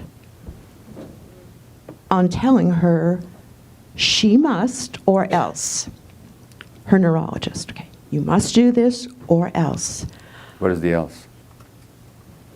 Or, you know, if your lesion had been a quarter of an inch to the right, you would have been paralyzed. These lesions can grow. You must prevent a second episode from occurring. Yeah. Yeah. And are they guaranteeing that the injections will prevent a second episode? that's right. They're guaranteeing that. Her neurologist said, my job is to make sure that you do not have a second episode. Therefore, No, but can they scientifically guarantee that if they do the injections, she will not have any more? no, he can't do that. No, of course they can't. So the decision, the question is, should she start these injections or not? Right. Okay. It's really hard because the medical community doesn't really seem to want to go there. Yeah, fair enough. And address the absolutely not. Absolutely not. And it's a very difficult situation. And I'm very loath to give advice to somebody I don't know, who I can't talk with personally. But here, as best I can approach an answer, here's what it is. If I was talking with your friend or this person in your life, and I clearly got the sense that they did not want to do this, I'd say go with what they want. Go with your authentic self here. There's something in you guiding you in a different direction. And I'd take the risk. And I'd say to her, look, there's a risk here. But if in you, you're willing to accept that, then do it. Secondly, the doctors don't necessarily, they don't know much about this. They know what they know. They don't see the larger picture. So they can only speak from fear. So she's getting a fear-based response. Another response from the neurologist would have been, that's interesting. Why do you feel that way? No way. No, there's no way. Right, you know. So there's no room for her to be her in this relationship. Right. Exactly. That's very true. Yeah. So then, what I can also tell you, and this is not, I don't want to hold any kind of a promise here, but I've been told by more than a few people with MS that this book saved their lives. Really? Okay. Really. Okay. The second chapter is on MS. And what they mean by that is, a book can't save anybody's life. What they mean by it really, and they're just projecting their own process onto the book. But what they're really saying is that given what they learned in the book about themselves, what they recognized about themselves, they start to live life differently. And that meant they said no to people that they wanted to say no to. It also meant they became active in their own lives rather than being passive recipients. It also meant taking a really deep emotional inventory, doing physical work, doing emotional work, spiritual work, whatever it took. That they for the first time, now your friend, if they have MS, I can tell you that they fit every pattern I've been talking about the whole day. Okay? If she reads this book and recognizes herself in it, then I would say to her is, the doctors are telling you that the MS has a life of its own. And I would say to you, the MS does not have a life of its own. The MS reflects your life. And if you live your life differently, if you learn how to say no and to really assert yourself, then maybe your body, more than likely your body won't have a need to say no anymore. And the flare-ups, when they happen, always happen in response to stress. And that's not my particular opinion, it's also what the research shows. It's just that certain kind of research does not penetrate into the medical mind. And I could talk the whole day about that. So I would very much encourage your friend to really explore her feelings, to be true to herself, to explore other avenues, certainly to read this book, and to go that route. That's what I would. Now, I'd have to talk to your friend to be really sure about my advice, but that's what comes up for me. Okay? Thank you so much. You're welcome. However, you can't be the one to talk her into that. I mean, it has to come from within her. Okay? Right. Okay? Hi. So, I guess kind of stemming off from that, I feel like with the whole saying no thing and everything, it's just so complicated navigating the medical system and trying to have a voice for your own health in doctors' offices and things. Like, I have fibromyalgia, and it's just like a continuous suggestion of medicines that don't necessarily make me feel any different or do make me feel worse. And they just kind of are like, stay on it, stay on it. Okay. What have you got from the conversation today? That I need to express myself more. Keep going. Or say no more. Keep going. Or be honest more. Or What do you feel when you're saying that right now? I feel really nervous and like I might cry. Right. And what is that about? That I'm just really uncomfortable. I don't know. Okay. Well, looking at where's that discomfort in your body right now? I mean, in all my muscles, they're all just really tight. Yeah. Okay. Well, look, what you're saying is true. That most physicians, they don't know what to make of this. They do what they know. So what they know is pharmacology. They know that if they give you 10 milligrams of amitriptyline 3 times a day, or nortriptyline 3 times a day, you might have some easing of your symptoms. But how to understand your illness in the larger context of your life, they don't have a clue about. They're not taught that way. They're not oriented that way. So it's not surprising that you don't hear a whole lot of welcoming for any questioning of that perspective, that you don't hear any kind of support for your attempts to do it differently. Well, my suggestion is you go to the doctors for what they can do, but don't go to them for what they can't do. Okay. They're not the only game in town. Right. You know, there are naturopaths, there's osteopaths, there are traditional Chinese medicine therapists, there's psychotherapists, there's spiritual work to be done, there's above all your work to be done, such as I've been indicating today. And go to the doctors when you want something from them that they can do. But don't go to them for stuff that they can't do. They're not your parents. You don't have to convince them that your perspective is right. You don't have to be upset that they don't understand you. They don't understand you because they don't understand themselves. They don't understand you because this perspective is foreign to them. What would be more natural than that they wouldn't understand you? Mm-hmm. It's not personal to you, but you're not reliant upon them. Not like you were as a kid, reliant on your parents. You can find your own way, which you couldn't do then. Okay? Okay, thank you. You're welcome, thank you.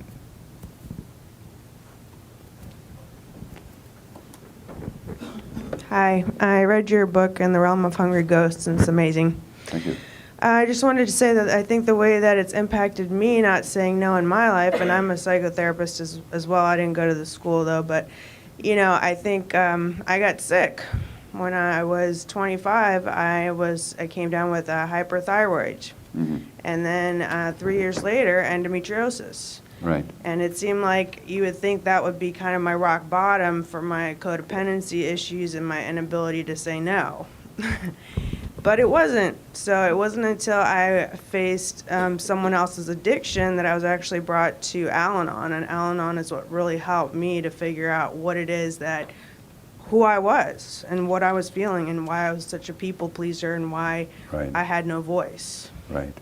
But it's still just continuous work, and I've just recently went to a homeopathic doctor for the same kind of frustrations that other people here have mentioned. And it's a much more holistic view. It's what I'm eating, what I'm doing, how I'm exercising, how I'm treating myself, and this expression that you speak of. Right. So everybody has their different rock bottoms, is how I see it. They do, but that depends on our perspective. Okay? Let me quote you from Almas again. He says, your conflicts, all the difficult things, the problematic situations in your life are not chance of haphazard, They're specifically yours, designed specifically for you by a part of you that loves you more than anything else. The part of you that loves you more than anything else has created roadblocks to lead you to yourself. You're not going to go in the right direction unless there's something pricking you in the side telling you, look here, this is the way. That part of you loves you so much that it doesn't want you to lose the chance. It will go to extreme measures to wake you up.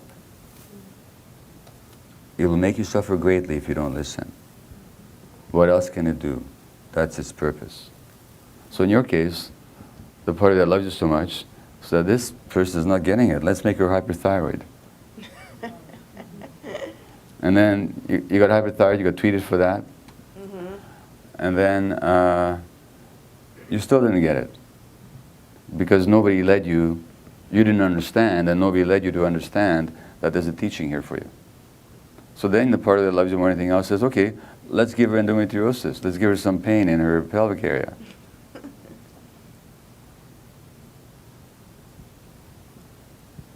And you still didn't get it. Nope. So the party that loves you more than anything else says, okay, great, let's hook her up with an addict. Now maybe she'll get it. And you did. I did. Yeah. Now, so rock bottom is nothing outside of ourselves. Rock bottom is whatever happens to make us get it. And if we stubbornly don't get it, we're going to keep hitting more and more rock bottoms. But perhaps had you had a bit more consciousness, or perhaps had you talked to anybody with a bit more consciousness, that rock bottom might have been the thyroid. Right. Or even something before that, less severe. Okay?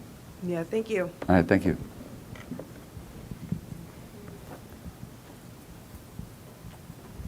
Great, you stood up.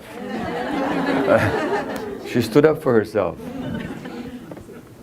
Do you... Questions? I'm going to stay another 10 minutes. So another questions, yeah? Okay, over there first. Yes, hi.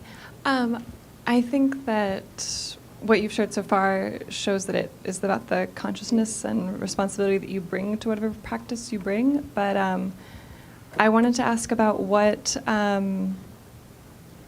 types of work you think are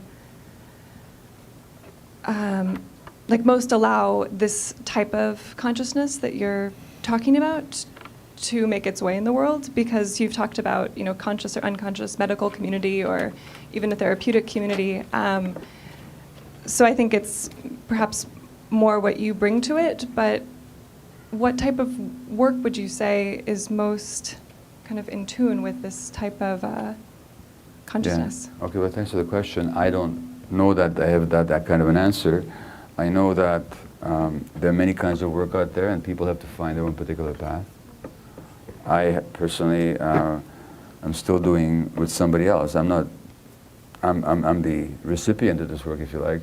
Holotropic breath work, for example, which does not involve taking any substances, but it does alter your consciousness. You get very deep with yourself. Holotropic breath work. There's, of course, spiritual work of all kinds: meditation, mindfulness, vipassana, 10 days of silence. There's the work of Almas and his diamond approach. There's Eckhart Tolle and his wonderful teachings in his books and seminars. There's here in California, I think Adyashanti, who's a great spiritual teacher. There's the work of Dan Siegel at UCLA and brain development and consciousness. There's my work.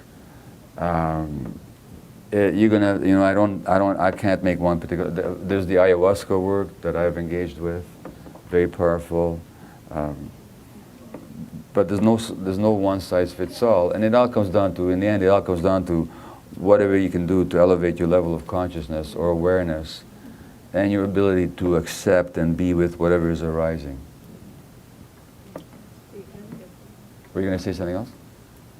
Well, I was going to say that it seems like you can do any of those things and still be leading yourself down the path of still lying to yourself in some ways. Yes, of course.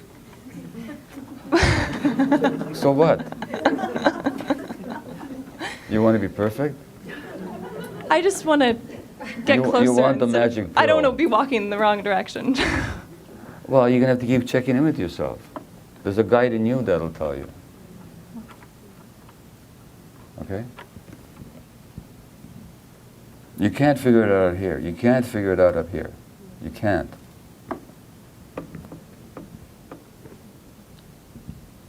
I have a question about mental illnesses and mental issues. We've talked about a lot of like physical diseases leading to like, a disconnect between the body and the mind. Sure. But like, are different mental issues indicators to different things that are going on wrong in with our lives? Like, what is anxiety trying to tell me? Like, what is depression? Are they like different, or do they point to the same underlying problem?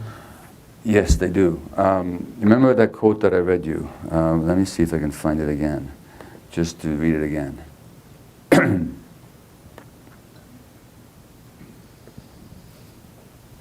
Growing scientific evidence demonstrates that social and physical environments that threaten human development because of scarcity stress can lead to short-term physiologic and psychological adjustments that are necessary for immediate survival and adaptation, but which may come at a significant cost to long-term outcomes in learning, behavior, health, and longevity. So mental illnesses, just like the physical illnesses show up as a result of adaptations, so do the mental illnesses.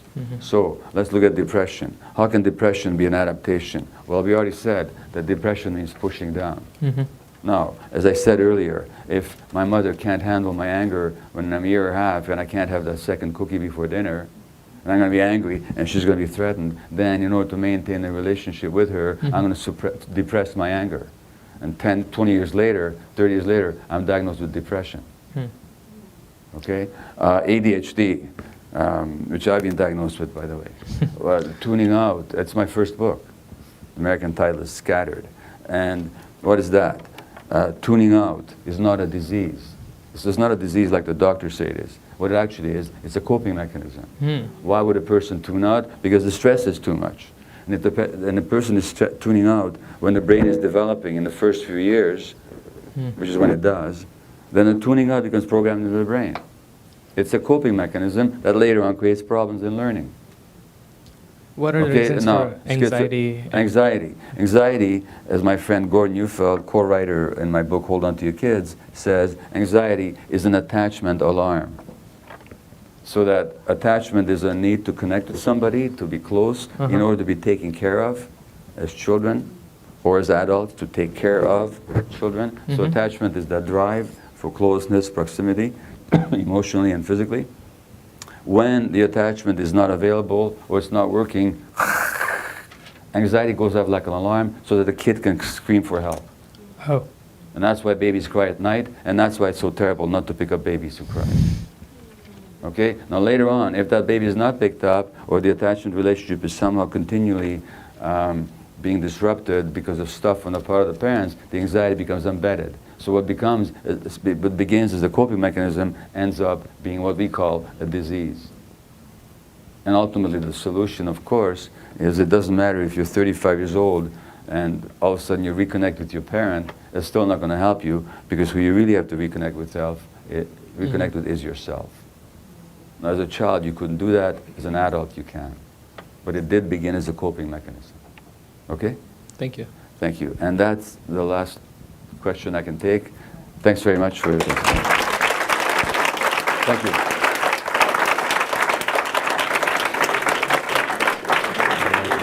5% of the world's population, 25% of the world's jail population.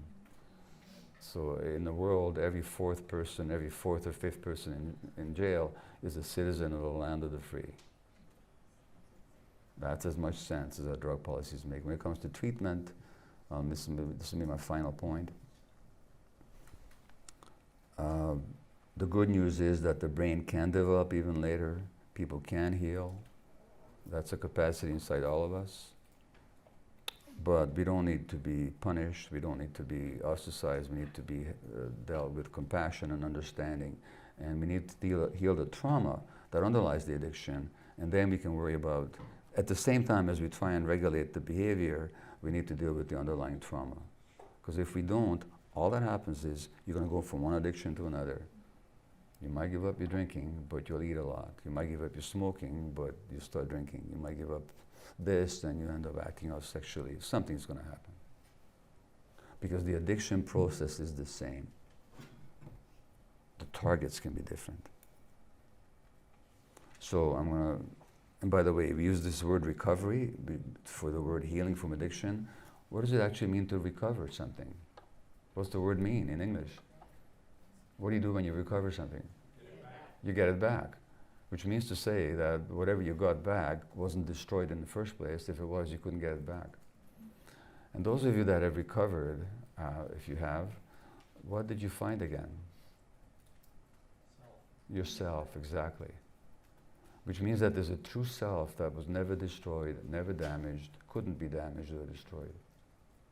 And you got it back. So to complete my talk here, I'm going to quote from the Catholic monk Thomas Merton, who said, "In order to gain possession of ourselves, we have to have some confidence, some hope of victory. And in order to keep that hope alive, we must usually have some taste of victory. We must know what victory is and like it better than defeat." Which means that if we want people to recover, we have to hand them that taste of victory, which means to see them as a human being so they can see themselves as a human being. And now they can start healing. So that everything we're doing, in socially and legally, and in the treatment industry, which just focuses on the behaviors, never even looks at the trauma, never even considers that there's a real essential human being in there. It's just all about the behavior. No wonder we're failing so spectacularly. And on that happy note, thank you very much.